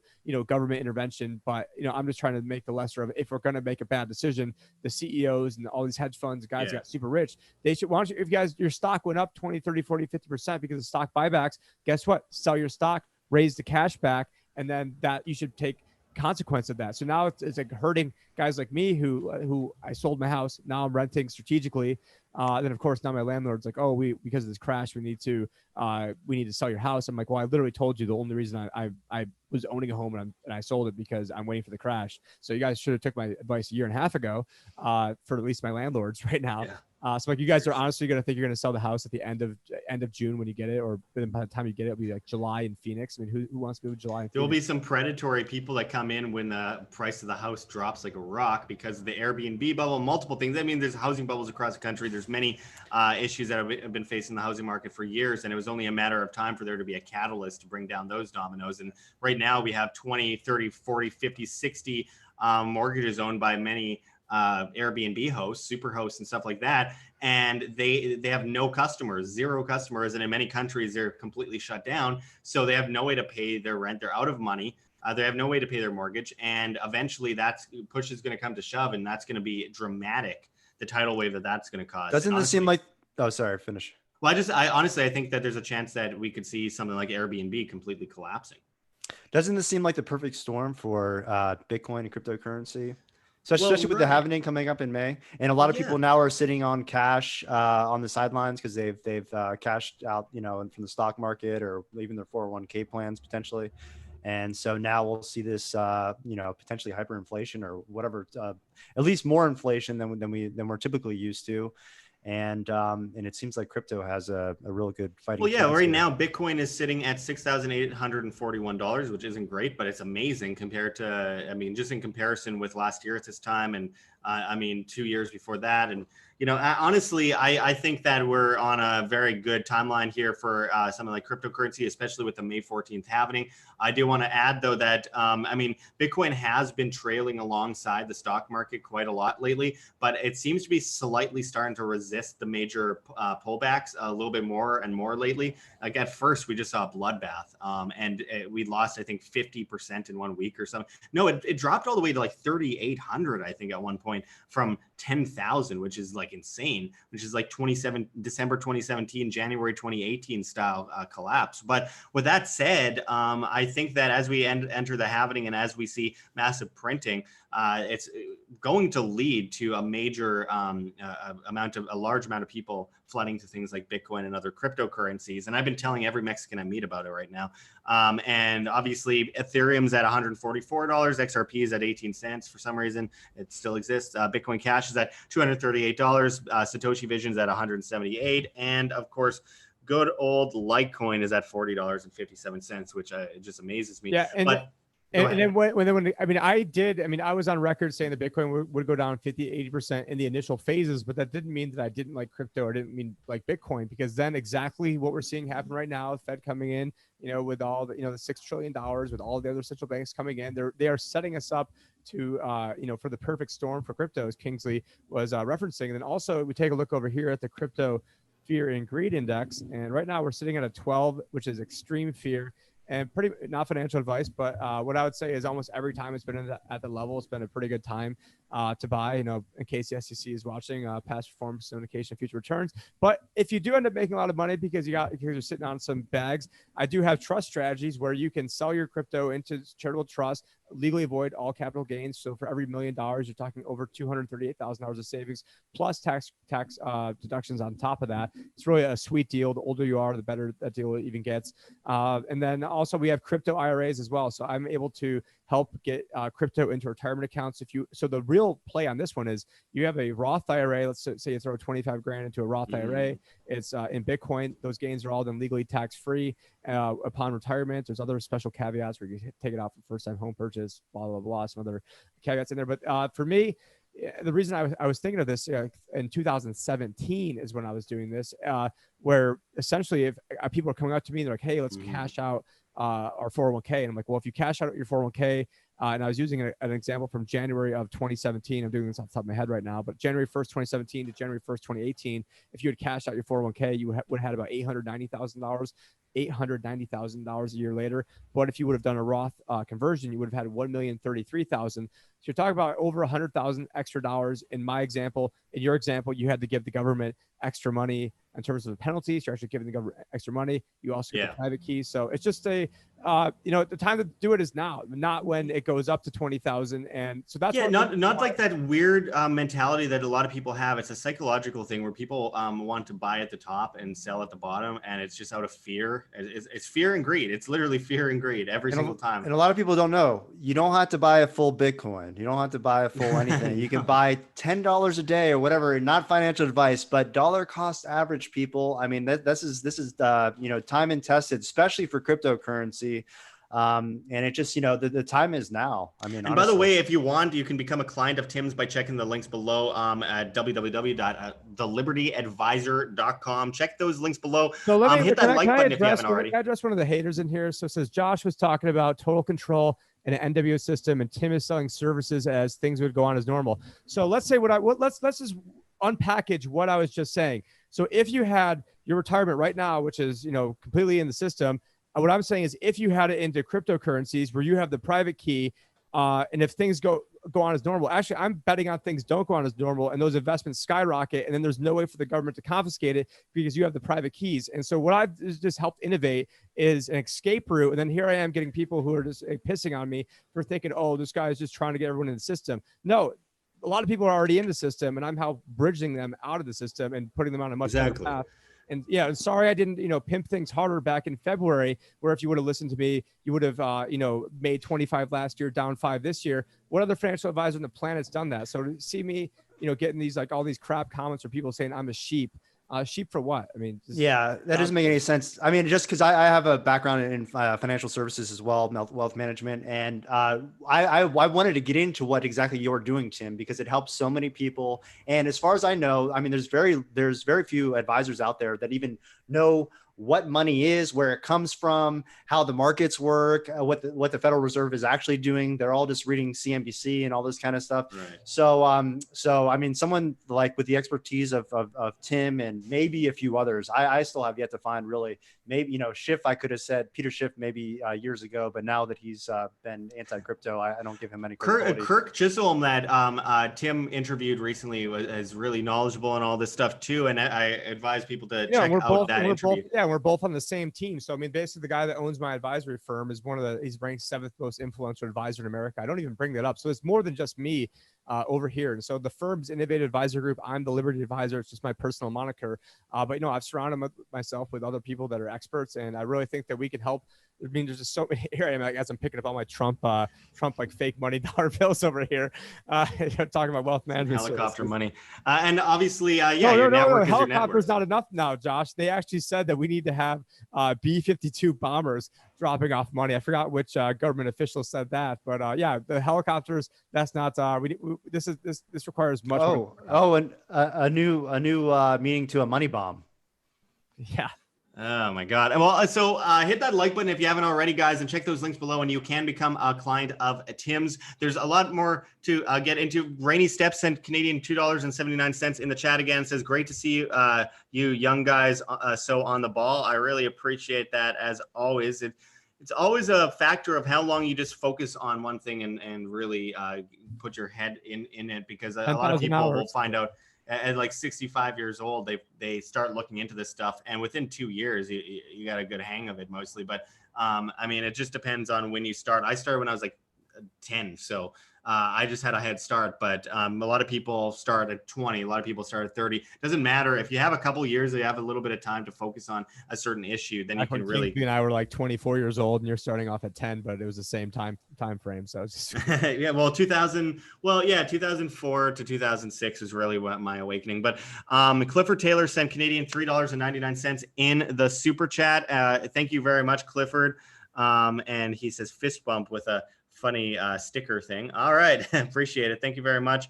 And I know we have another one here. Again, those super chats go a long way. So thank you very much, guys. I really appreciate all the help. I'm trying to get up to the other super chat, but my chat's being all weird here. Josh yesterday was showing me his cupboard that was filled with super chat cookies and chips and things for him to survive in Mexico. You know, and we're gonna get this all hooked up on OBS Streamlabs. So if anyone's an expert out there can help me out with this, I want to get it so when there's super chats and different things that pop up on screen. But yeah, we're getting over there. Yeah, absolutely. We'll be full-fledged news network soon. I've been saying that since like as soon as Josh gets a real computer. But yeah, so yeah, absolutely. When I get it, I need you guys for that. So check those links below. GoFundMe, Patreon, subscribe star. Just $1 a month or more helps save independent media, and I really do mean that.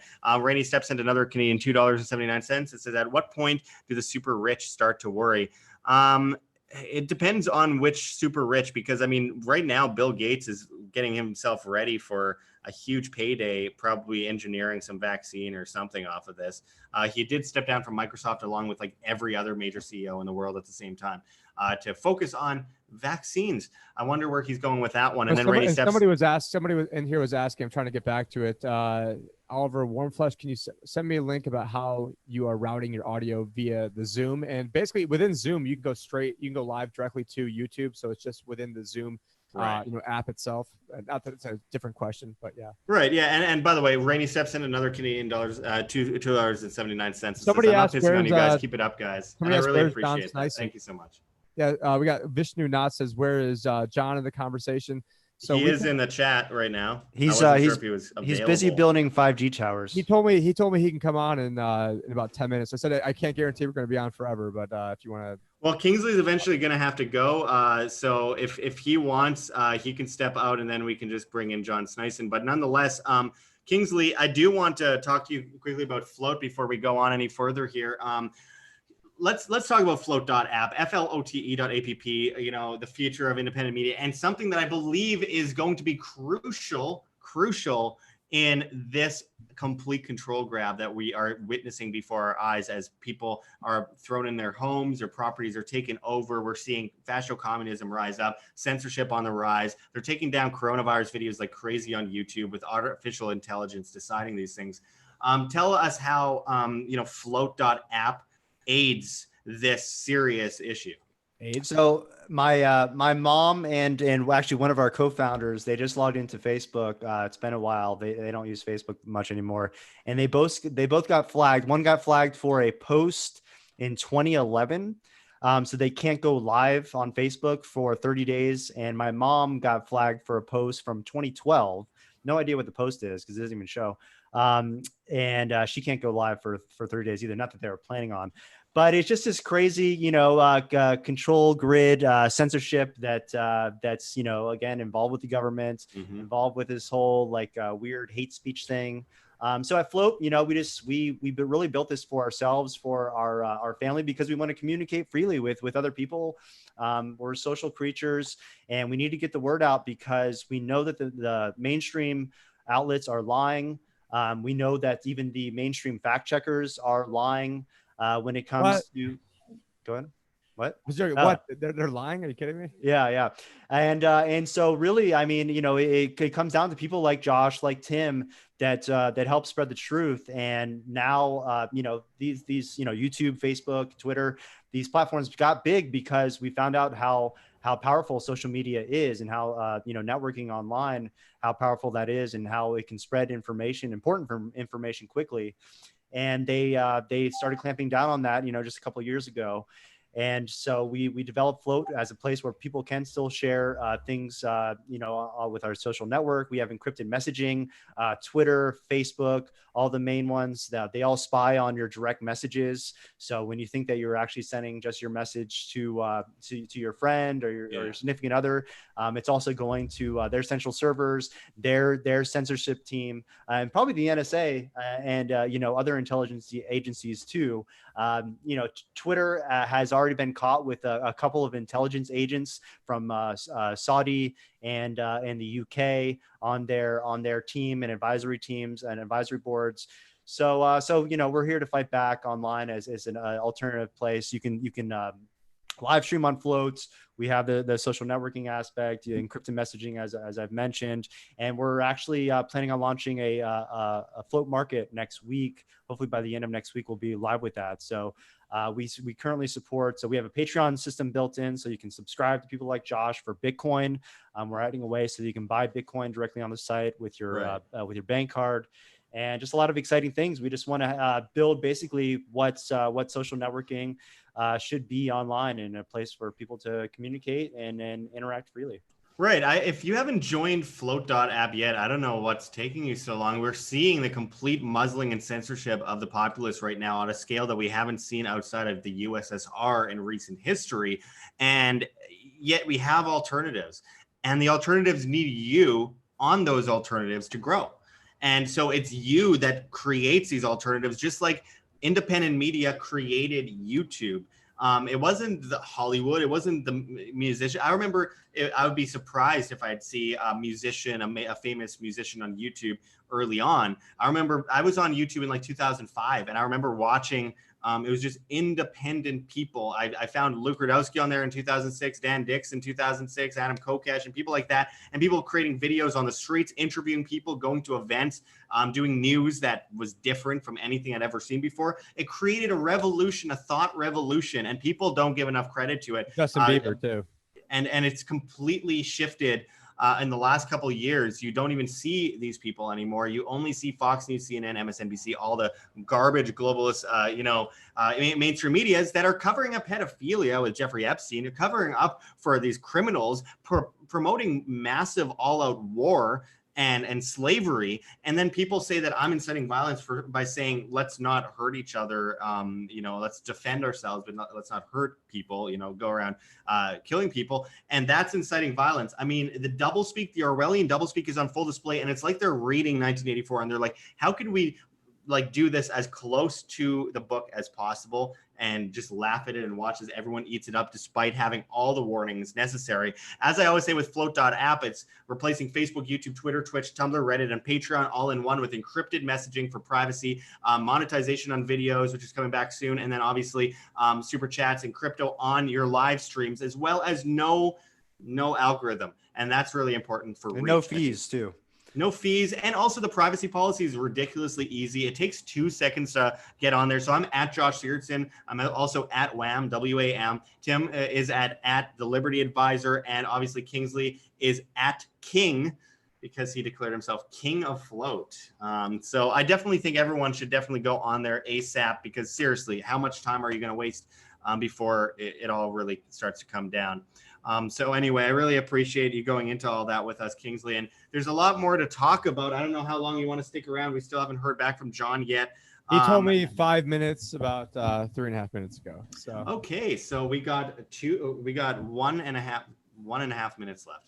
Am I right on that? Yeah. It's Manitoba. It's a Winnipeg minute, so it might be like. Yeah, that's true. And also, I went to public school at one point in my life, so my math isn't great. But it's still better than Kingsley's fiance. But anyway, I'm gonna go into some more stuff that digital comes slap. up on, yeah. Yeah, well, she can't do anything about it now. I'm in Mexico, and she doesn't have a passport. Let's see. There are multiple stories. Do you see they actually stopped giving out passports? Yeah, I was going to say that. Only on like emergencies now. Right. Yep. Yeah, well, but they've also withdrawn all measures with immigration outside of individual decisions made by some of the police on the ground to deport people in countries that were on vacation. We're seeing that in Australia. They're telling all foreigners to leave immediately, which actually endangers them. But anyway, it's crazy because, well, most of the illnesses come from being on an airplane, come from airports, and come from hospitals. And then they're making everyone at the same time go on airplanes across the country and then go get checked at the hospitals. I mean, it's a perfect storm. But in Mexico and Oaxaca, they kicked out all the tourists. Allegedly, people that I know have been kicked out of their Airbnbs and hotels have been shut down, and they are getting this idea that all white guys, all gringos, all people from other countries, all foreigners are evil, and that they're spreading it. And honestly, that's just televised news. We have John Snyson joining us. Say hi, John. Hey, boys. Oh, sorry. We don't want to see your crotch, John. Not yet. No, definitely not. And we just That's for the late show. They're skyrocketing now. Hey, John, I got you covered with a money gun face. There you go. So, John, what do you think? How do you feel about the current state of the economy in Canada and globally generally? I mean, what can you even add? Well, here in Canada, it's ridiculous, guys. It's we're basically bailing everybody out. We're printing $100 billion more in debt into the economy over this next year. And then, of course, it was funny how the Canadian government just thought it was a good idea to sneak in a little thing called, unlimited amount of power to spend and to increase taxes. But of course, that got shut down in Parliament. But it was no surprise that came from the it was like 50% or something crazy. Oh my God! Yeah, dog. It was well, what they tried to do is they basically tried to sneak this in as a part of the bill, the actual $100 billion bailout bill that they put out, and it was really sneaky. That's what you can expect from any government, is like trying to sneak in the digital money bill that they snuck in the $2 billion bill in the US, the bailout bill there as well. So, but here in Canada, we're really struggling. There was 500 million mortgages that has now been deferred because people just can't pay their mortgages in just a little delay. For me, of course, it's fine. Like, I'm still working as this craziness goes on. I'm mostly, out of dodge of, being exposed to anything. So I'm fine. And me and my wife, we're both getting paid. So we don't have to worry about all this craziness, but it's, just seeing the amount of people that are in deep distress. I just swapped jobs to another company. And as I swapped jobs, they just laid off everybody in my other company, and I think it's going bust. So it was a smart idea to move over and get your ducks in a row, because this whole economic crisis is just going to keep on going here, because it got so much debt all across the board. In the United States, the corporate debt is beyond belief, and then you got Nora in Norway, and Canada is ridiculous. It's just like, this can't go on forever, guys.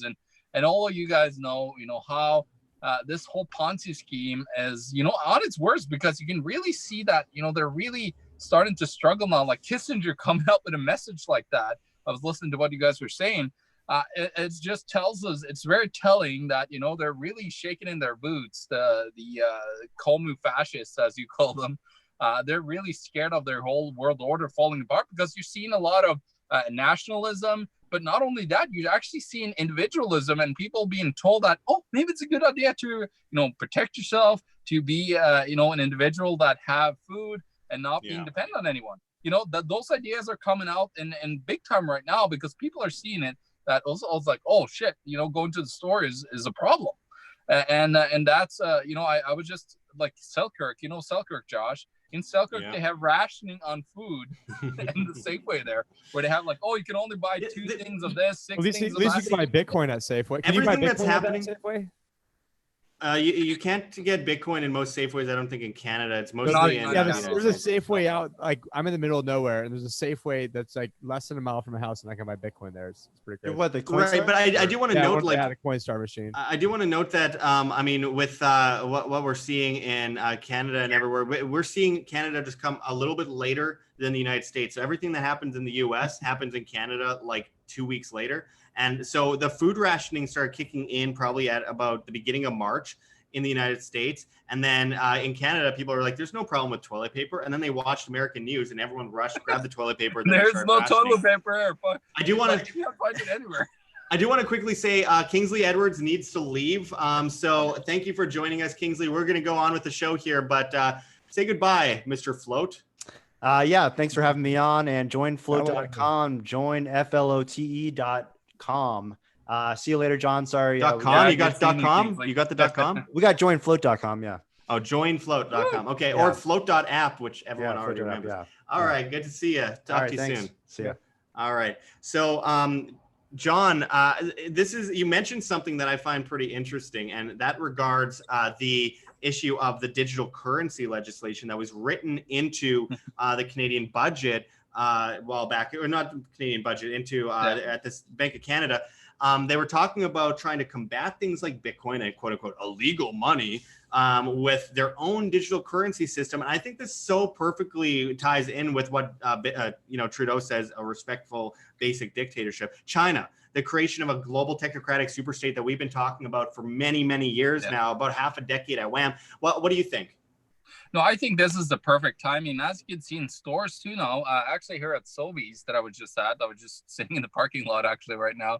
At Sobeys, they have like a policy it doesn't state that you can't use cash, but please make sure to take care of the staff and don't use cash kind of thing. So it's really like trickling in now because of course, in The Curse of Cash, the book from Kenneth Rogoff, he actually wrote specifically, one of the parts was, how bad germs are on coins. And that's one of the big reasons why we should ban it. And of course, don't let a good crisis go to waste. And now they're, really pushing this around here in Canada. And you see that in a lot of stores. But I pay cash all the time. I actually take out a lot of cash right now because I see banks starting to slowly put in a little legislation here and there. Or, like you can't take out X amounts, or they delay, 2-3 days in the amount of like when you actually can get your cash.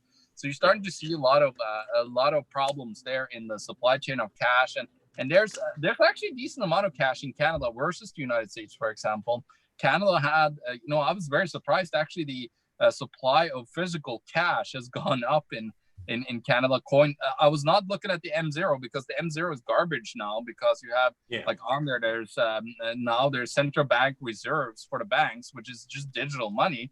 But like actual cash and coin in circulation, you got to go and look at that at Bank of Canada or the Federal Reserve, whatever. But they actually had more in circulation, so I was very surprised by Canada. But it doesn't really surprise me because just the amounts of new currency in circulation through like looking at M3, it was on an average 11% increase on M3 on an annual basis, which is just ridiculous and that was 2019. So you could just see that here in Canada we just exorbitant amount of new electronic money into existence, and we believe that this is just going to go by. And of course you were mentioning that IMF just came out and said that, this is going to actually be worse than the financial crisis. It's funny. And they were also the guys that were saying years ago that they wanted to headquarter themselves in Beijing, which we reported on at the time. And this is so perfectly played into the story of the Chinese global takeover, which if you haven't seen my video on the Chinese global takeover up on YouTube yet, go to our channel and check it out on the video section of our channel. I really think it's a really important puzzle piece here that has been in the playbook for many decades. I have to mention a really funny comment here in the super chat from El Dorado, who says, I've been hearing this collapse nonsense for 30 years. This will pass. everything passes, but my God, how can you actually be in the thick of it and still be saying it's collapse, nonsense, and fear mongering? Chicken Little, like it's the greatest depression on a global scale that the world has ever seen, and you're still going, oh, this is just nonsense. I've been hearing this for years, and they've been right for years, and now here we are. This is the collapse. This is a reset. Yeah, well, the thing is, it's good until it's not, and when that it's not, it will be in an instant. Like we're talking about under a year. Every single default of a currency happens within a year, guys. So when it happens, you'd be like, oh, I heard this forever. And then suddenly it's like, oh, I should have probably done something, but I didn't believe it was going to happen. But it happened very fast. And that's what's going to happen.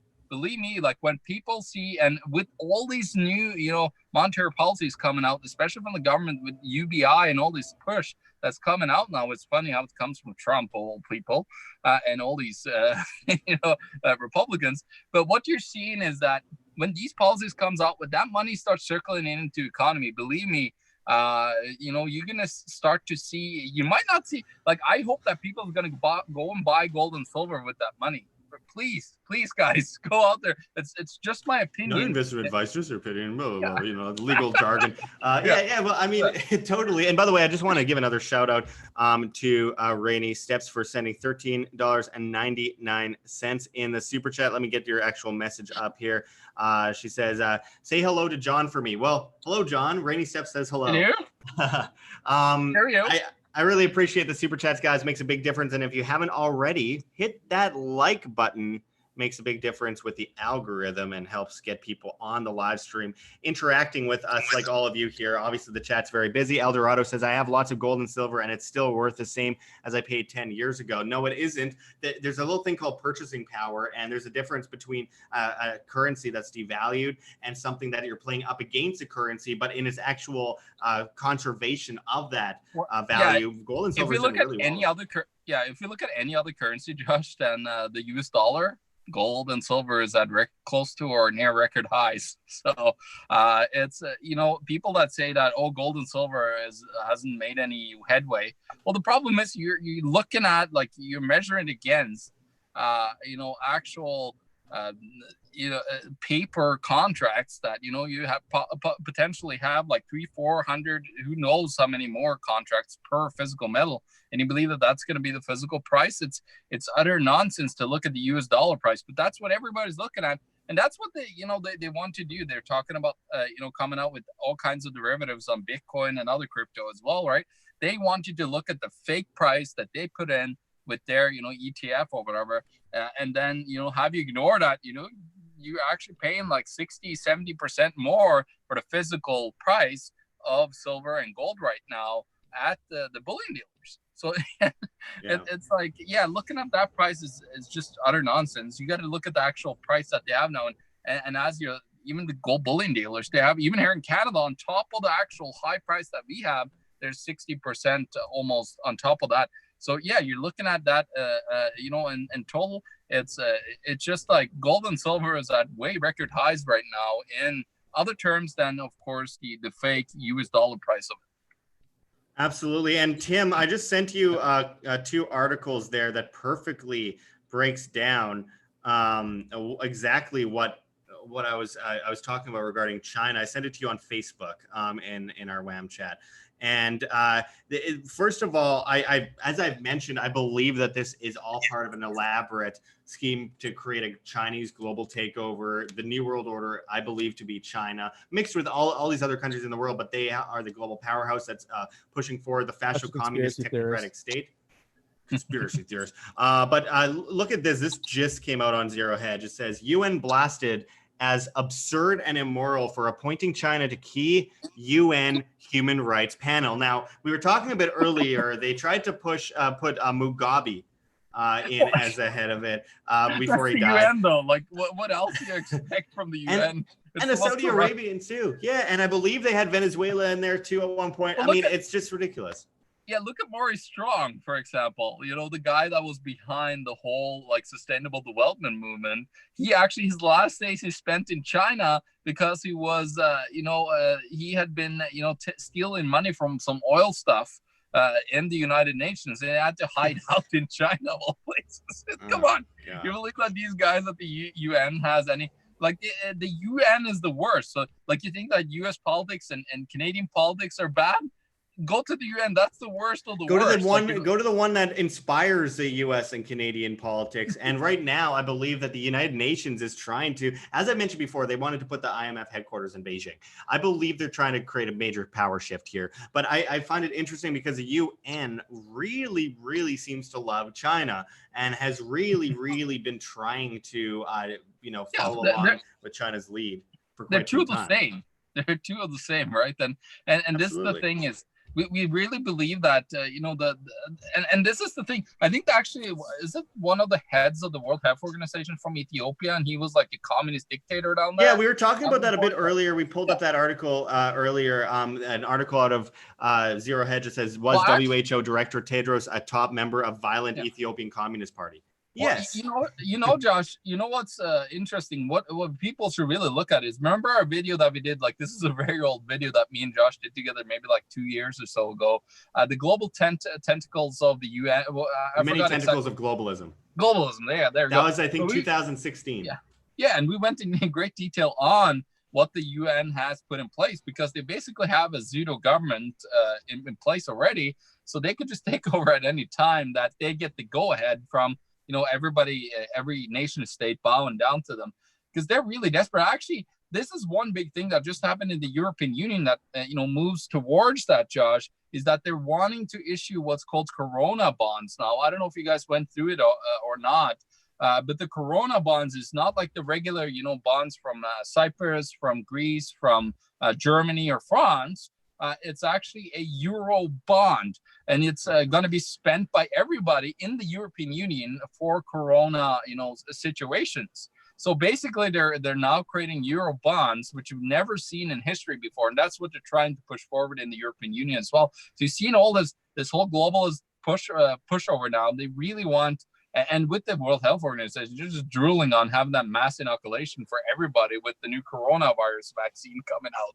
And by the way, if Tim can pull up that other article on the screen, 500,000 Chinese people entered America at the height of COVID-19 outbreak. And I was talking earlier in the show, I went to the Bellagio in Las Vegas, one of the most traveled. Las Vegas is the most traveled city in the world, mostly as far as tourism goes. And at the time, it was Chinese New Year. And in China, they had shut down most Chinese New Year celebrations, but in Las Vegas, not so much. And there was tens of thousands of Chinese nationals in the building at the height of the coronavirus issue in China at the Bellagio Hotel in Las Vegas. But Josh, they only had 81,000 cases. Come on, there's something like around half. Who believes that number? It's like you're looking at right now. The U.S. has 260, almost 300,000 cases. Yeah, 21 million phone numbers have disappeared in China magically. And as this article says, around 500,000 Chinese people, some of them infected with coronavirus, entered America from December to February at the height of the COVID-19 outbreak.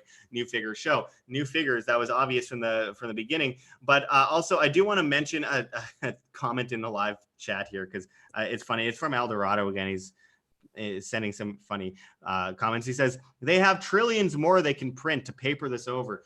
How are they going to print until that point? It's good until that point.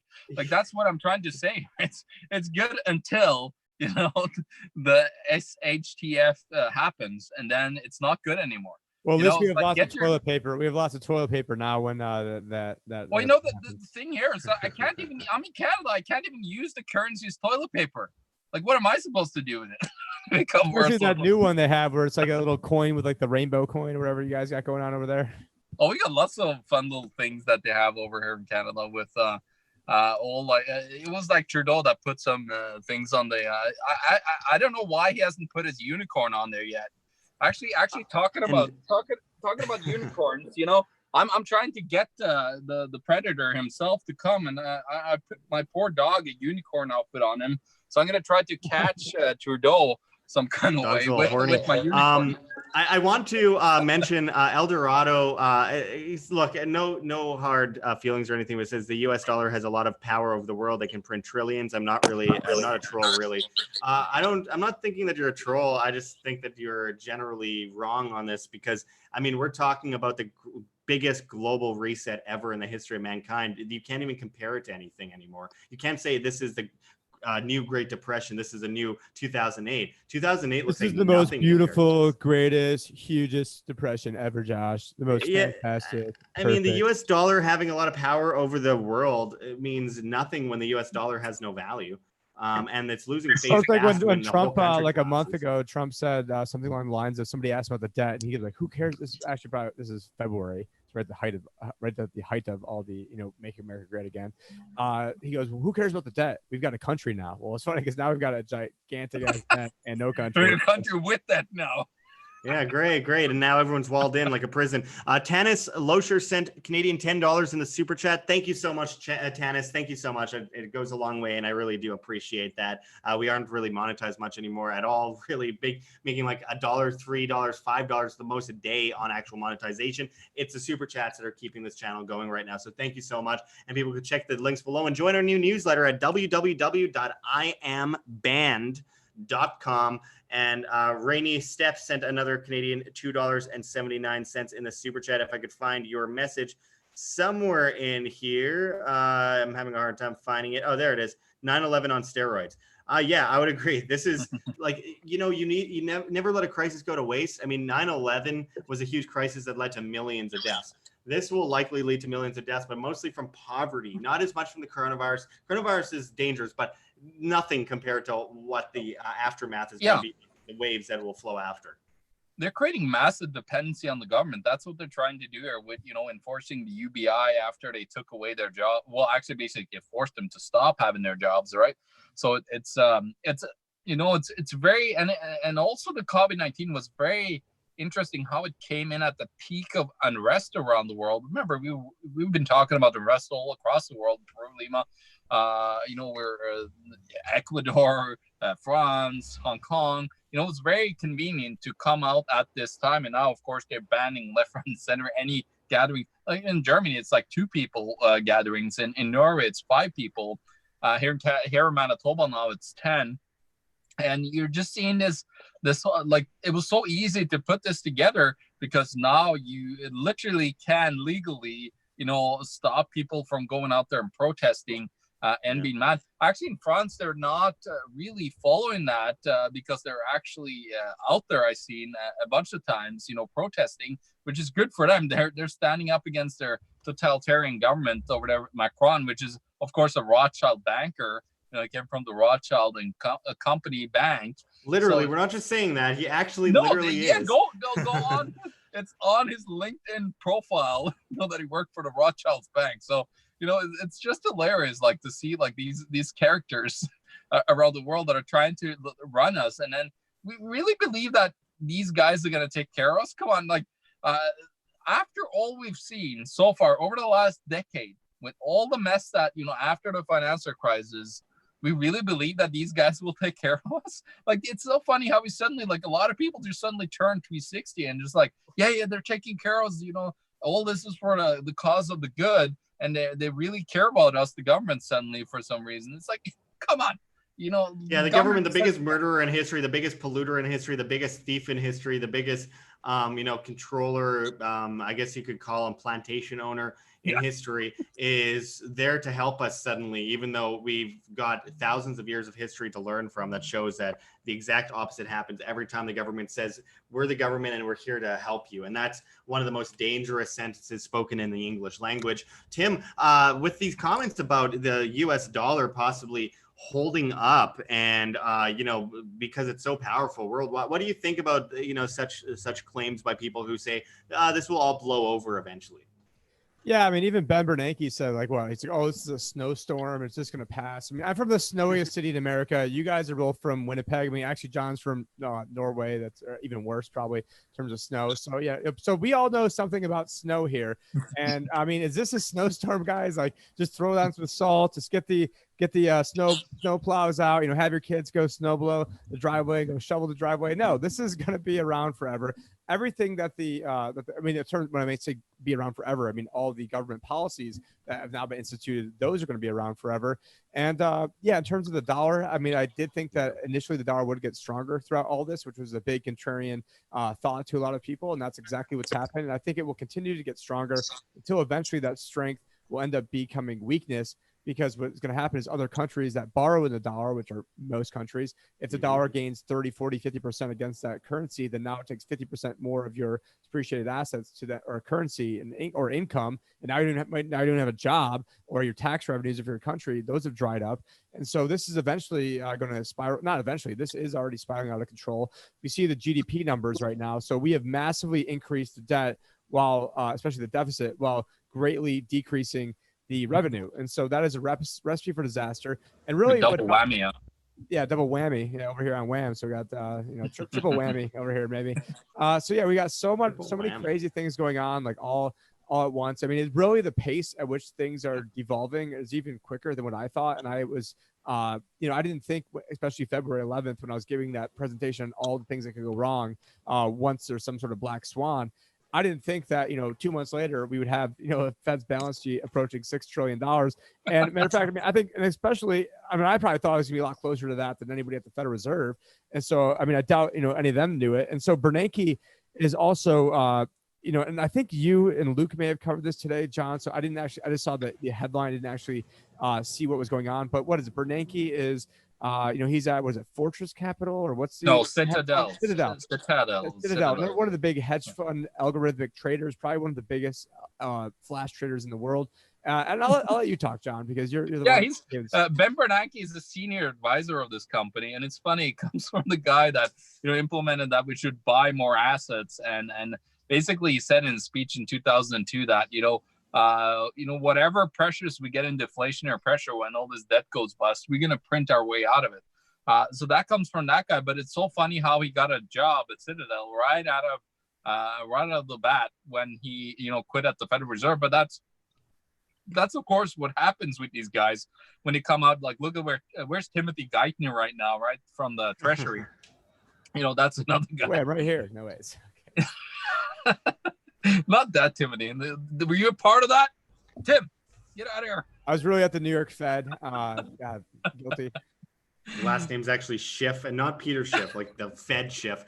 I do want to mention comments here, because Eldorado says we had $20 trillion in debt before all this, and another $5 trillion affects nothing. Well, it's not going to just be another $5 trillion. And also on top of that, you have possibly 60 million, conservatively speaking, 60 million jobs wiped out of the market, housing bubble collapsing, mass pandemic happening. It's not just, another $5 trillion on top of 22, $23 trillion. Yeah, generally speaking, it's irrelevant at one point or another when you just start adding another trillion to the debt. Yeah. It's about the aftermath of this, and that is what I think is going to be so destructive. Well, it's a great position to be in, actually, right now, where they're slowing down the economy to really grind to a massive halt, because it's so much easier to change the monetary system at the time. We're going to see still the dollar, gaining strength as people are piling into the US dollar for now. But always, like, if you go and look at the actual chart of the US dollar, how much the value of it is during these crises, you'll see peaks right at the top of the bubble, and then it collapses down and everybody's starting to, we haven't seen the bottom yet. That's my opinion. Probably looking at like 30 to 50% drop more in the stock markets. And that will be, though, when you have, the periphery economies, the periphery central banks are starting to fail, like get massive debt levels there all across the world. And then when there's, everybody's put into the US dollar and then they want to exit, there's nowhere to exit. And so basically everybody is screwed because there's, nowhere to go. Well, of course, we got Bitcoin, gold, silver, other cryptocurrencies that's going to be there. But until that point, we're going to be at that place. I forget where rhodium went, but rhodium was a big indicator of a recession that I've seen multiple times throughout history. And I was talking about that about 2 months before the collapse, and showing how every time we'd lead into a recession, this happens. Yeah, actually, rhodium is, I did that in my report as well. I have a global risk report of 2020 where I have rhodium as one of the pieces in there. And it's, it's in a massive rip right now. But it was funny when I took the historical scale on it.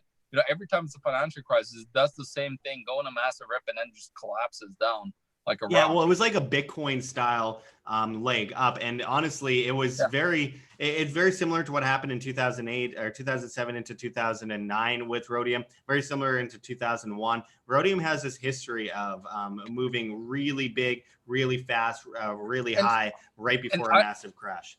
Yeah, I also think it had to, the second one would also be the massive auto bubble, because rhodium is using catalytic converters.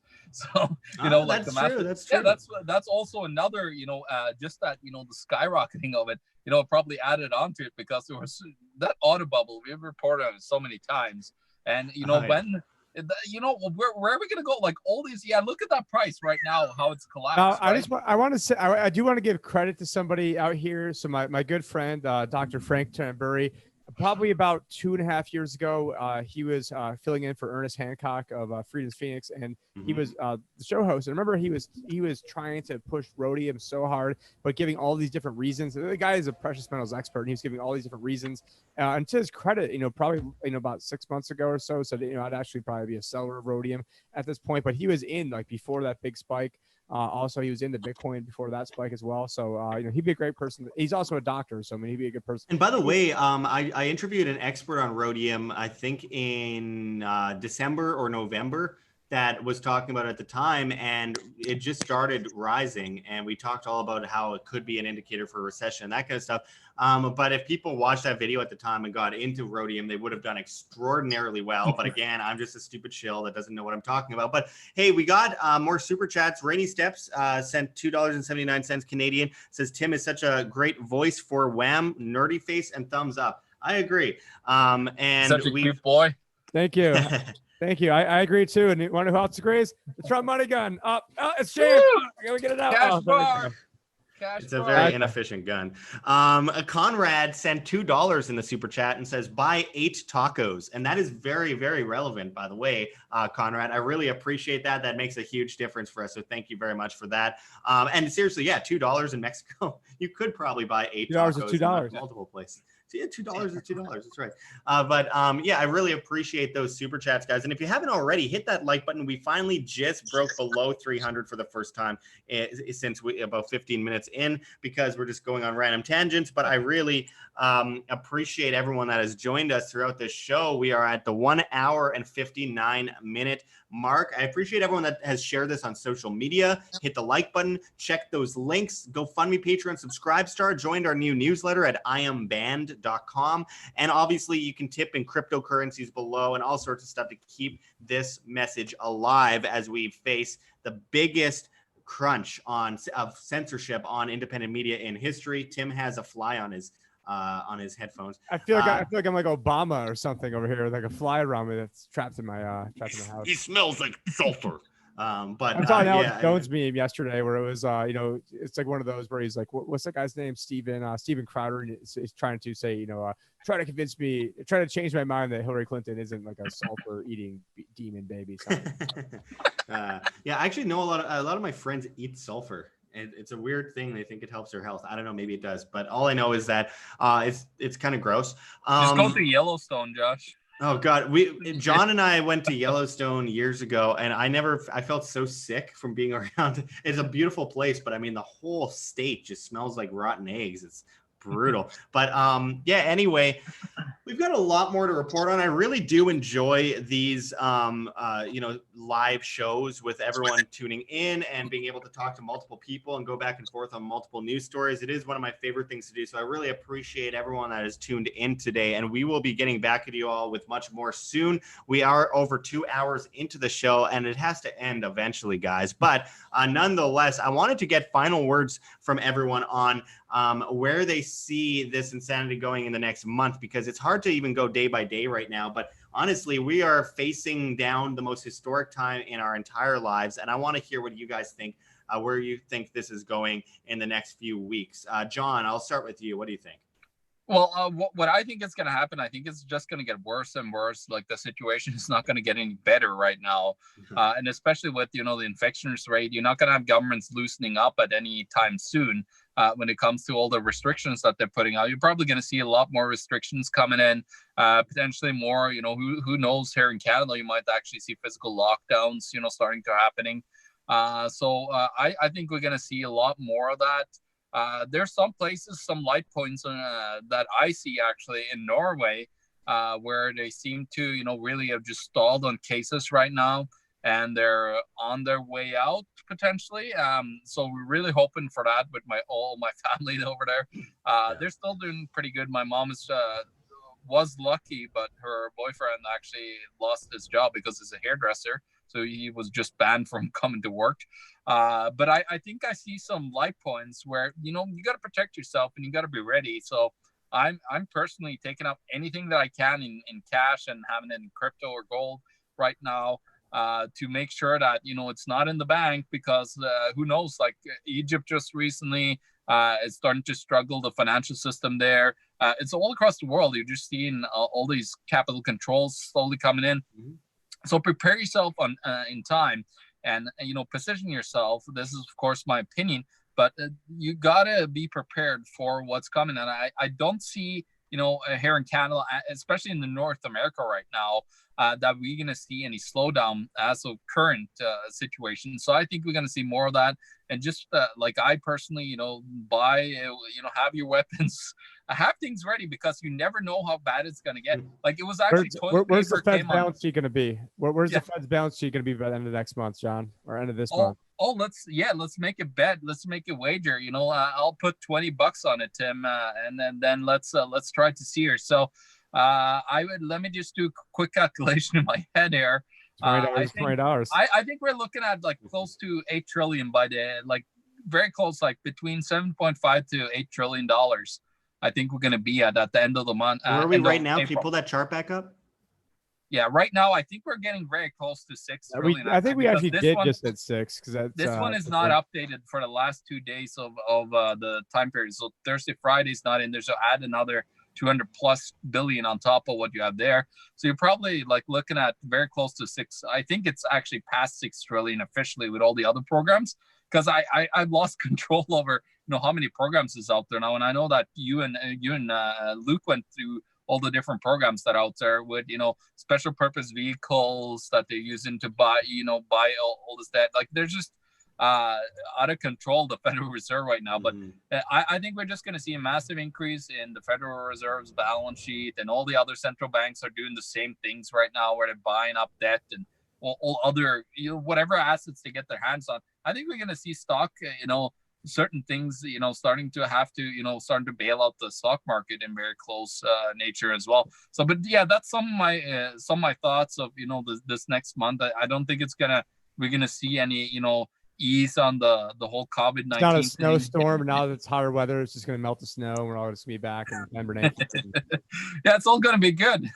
We're all good. Well, maybe I'll do the prices right and just be that guy that goes, I'm going to be $8 trillion and $1. No. Where do you think this is going, Tim?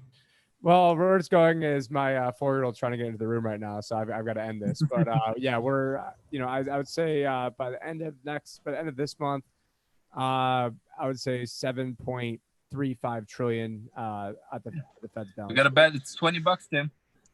Yeah, well, look, as we close this off, I want to make it clear that I don't believe that this is going to get any better anytime soon. I have faith in humanity, generally speaking, that we will see a better time in our futures as it goes in those cycles. It's very cyclical. But with that said, I believe that in the next few weeks, it's going to get more totalitarian. More people are going to get arrested for walking down the street. More people are going to go to jail for coughing in public. More people are going to get ankle bracelets. The economy is going to get more and more cashless. You're going to see more and more technocratic ideas prop up. There's already drones in California that they're deploying that can see someone's heartbeat and can test their temperature from the air. Thermal cameras. That prediction is like predicting that I'm going to stick something in the freezer and it's going to get cold. So I mean, it's very easy prediction that all the stuff. Well, see, what I'm trying to say here is that that we are facing down one of the biggest behemoths of tyrannical, order that we've ever seen in human history, more than the Roman Empire, more than the Greek empires, more than I think it's going to get worse than Nazi Germany to an extent as far as the power over people goes. Yeah. But we're looking like the Roman Empire right now. I get just a feeling that like this just stinks and smells like the end of the Roman Empire, like around like year 450 or something at the Roman Empire, to be honest. Yeah, and you know what's interesting is that I posted a video in last August or September on the fall of empires, which is on the main World Alternative Media channel that you can check out there. It's also it's I don't even know where in the playlist it is. I think it's in the Ancient Civilizations playlist too. But basically, I did the video on location in front of the old treasury in ancient Rome, as well as in front of the Parthenon and in front of the Colosseum in the middle of the road. I can't believe they allowed me to do it because the Italian government's super fascist, but and they try to take away your camera really easily. But I think people should look at that, look at the similarities. Mike Maloney did a similar piece in Rome as well. I really hope everyone checks that out. I really appreciate everyone joining us today. Hit that like button if you haven't already. Join our new newsletter at www.iambanned.com. Send in your email. It joins you to the newsletter automatically, and it really helps us reach you when we are being completely shadow banned. Find me on float.app. That's flote.app at Josh Sigurdsson, as well as at Wham. And also a big shout out to Rainy Steps again, who's been one of the heroes of this live stream, sent another $2.79 Canadian and says, I can't believe what's going on. I know it's honestly every day I wake up feeling like this isn't the Twilight Zone. This is like worse than the Twilight Zone. This is the most ridiculous timeline to ever live in. And if anyone would have told you 1 year ago that the economy was going to collapse, it's easy to say, yeah, probably. Yeah. But if someone told you 1 year ago that everyone would be on lockdown worldwide and possibly 1 billion jobs would be drained from the market worldwide, you go, what the hell are you talking about? That's yeah, you'd be laughing at that. Yeah, no kidding. So this is beyond crazy at this point. Yeah, just a couple of last things. You know, I actually got a couple of people now, and I actually watched this website that I just started called bankrun.org. It's just taken off. Like, it's ridiculous. I think I have like 3,000-4,000 views already on the site, and it's been up for like a week or so. But, you know, check it out, because that's where you're going to get your bank run news. I'm actually scouring the internet every 2 or 3 days, where I actually go and find news available. So like you can see, it's been a couple of days now since I checked it, but I actually put together a risk map where I believe that there's the biggest risk of a bank run or like, you know, capital controls and so on. And then you can see, you know, here you can see actually what the measures are that, you know, that I measure against what I do believe is and then here I have little news updates that you can check as well. So I think it's really great. And me and Tim, you know, we've been involved with, like, actually it was Tim's idea with the bank run, but we're going to have when summer comes and those stupid COVID-19 things are, you know, you know, we're done with them. We're going to have a bank run. A physical bank run. It's going to happen. So just keep an eye on bank run. Yeah, I'm going to send you some pictures, John, because I've witnessed personally firsthand a couple bank runs here in Mexico, smaller banks, but I've seen long lineups. Yeah, people please send like everything that. So this is for everyone. So Josh and everybody out there, if you spot something locally where you are, you can actually send it all in to info@bankrun.org. And just I'll put it up on the website, because it's mostly like actually a lot of the information that I gotten was from local people here in Manitoba. They can check out the Discord too. So I mean, every day, John and I, you guys can see these are articles just from that John and I share, and so you guys can see just, you know, tons of articles. You know, that's just from April 2nd. So yeah, and then of course we got a general chat where there's lots of interesting conversations.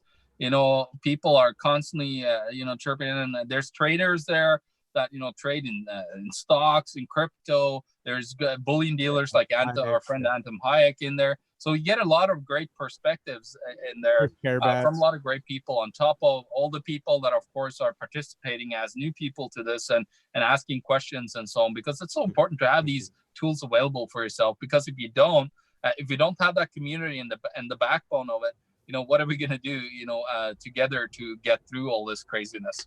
Yeah, and we all have to work together, not as far as a collectivist, enforced, you know, situation goes, but as individuals, we need to come together. Now is the time to stand up for your freedoms, your individual liberties, your family, work together with other families, and fight this insane tyranny that we're witnessing on a day-to-day basis. I thank everyone for tuning in. You can also text WHAM to 71441 for Tim's crisis retirement speech. I believe that was from Anarchopolco, and I really recommend. Very great, a very good speech, by the way. Well, that was the 2019 one too, where the 2019 one was basically a playbook on how to retire, set yourself up before a retirement crisis. So that information is even just as valuable today. Thank you guys I just hit 1,500 subscribers while on the cast. So it was just like probably 20 days ago, I was at like 490. So definitely appreciate everyone for checking me out. But yeah, text that number. I mean, and you're getting this bombshell information. I think last year I sent out 2 texts. That's probably my biggest problem is I don't use it enough. This year we will be using it. And I think even this year I probably sent it out like 3 or 4. Right. And I really sending you guys- appreciate all the people that have supported WHAM through all this as well. This has been a tough time for independent media for sure, but you guys are keeping us up and running, and you make it possible for this show to be run and for it possible for people to get this information, which I think is crucial and would save lives as more people listen. But I know a lot of you guys are, and I really do appreciate that. You can get your WHAM merchandise at teespring.com/stores/world-alternative-media, all linked below in the description. You can also find us on Float at Josh Sigurdsson, as well as at the Liberty Advisor, and subscribe to our YouTube channel for podcasts, which is going to start pumping out content shortly.